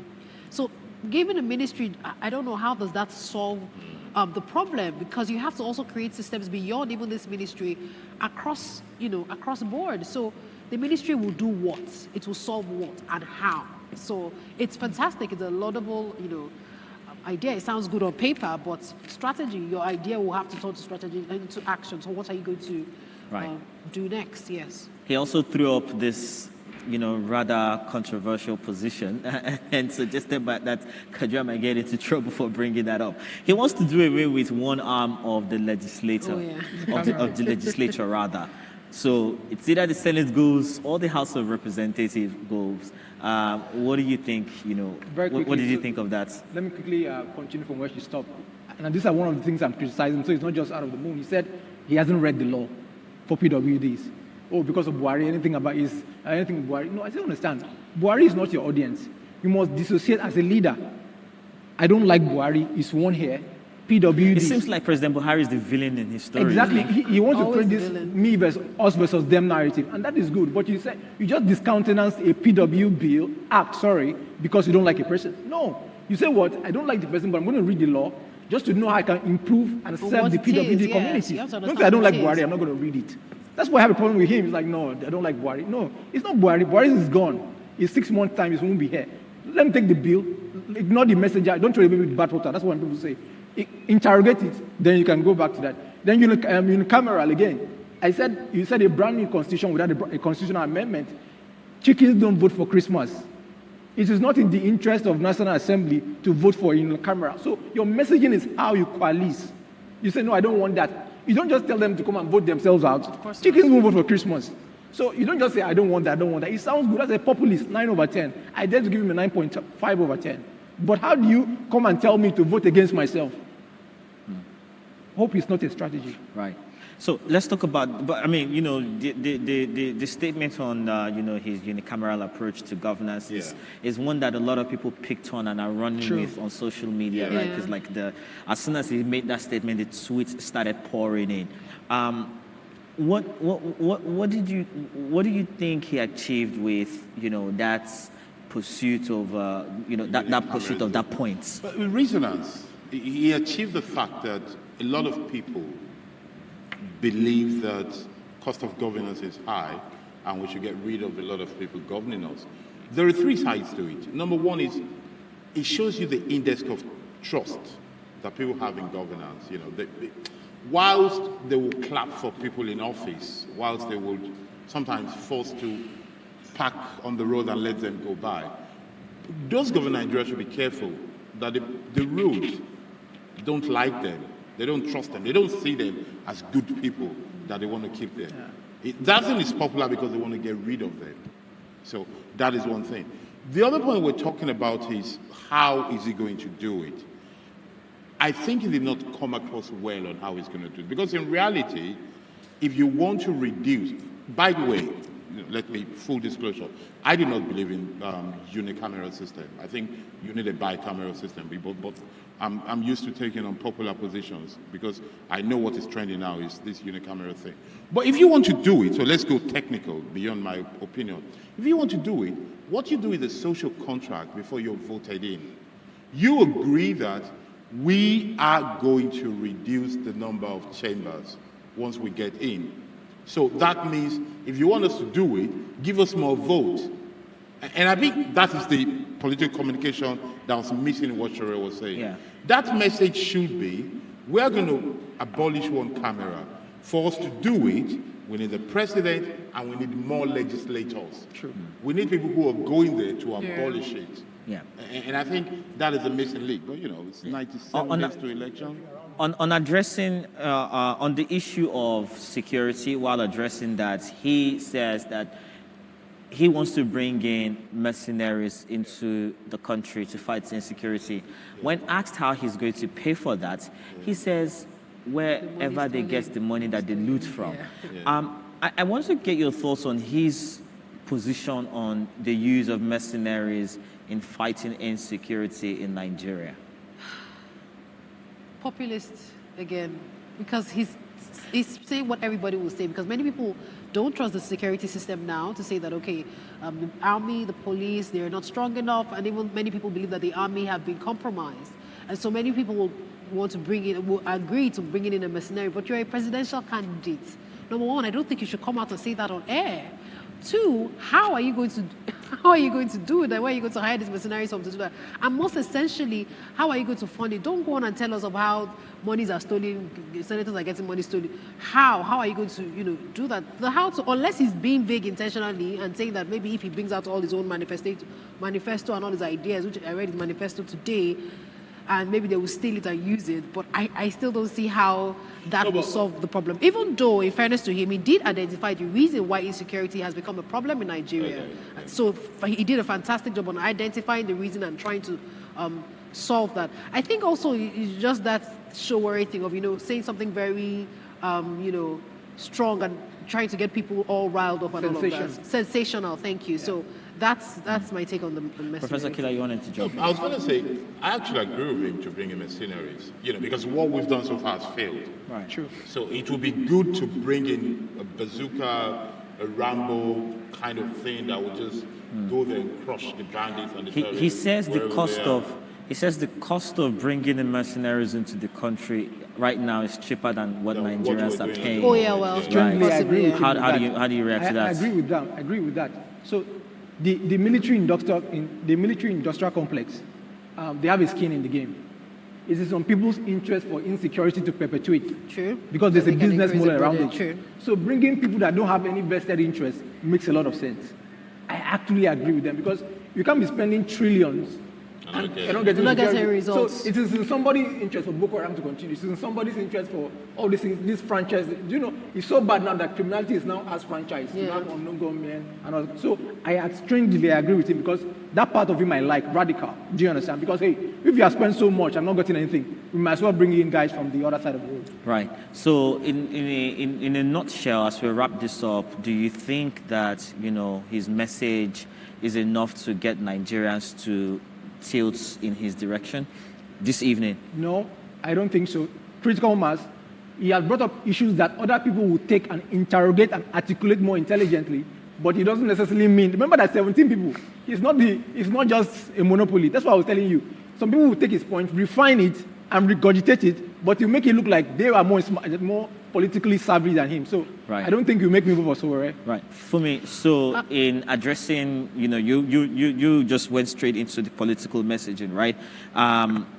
How soon do you expect to see, you know, Sowore make these changes in his political communication? As soon as possible. If he needs to hire a PR strategy team, he should do that ASAP because time is running out on how he's going to communicate effectively. So as soon as possible. Professor Killer, what message would you leave for the Nigerian people this night, having seen Omoyele Sowore? I think people should take charge themselves. You know, we talk about these strategies and things, but I think at some point, if people want a good country, they need to think deeper, take closer and take charge themselves. Right. You know, it's all good to listen to the candidates, but I want the citizens to take some steps as well. Right. Well, thank you very much for your time and your insights today. We've been speaking with Umfon Nyang. He is a public affairs commentator.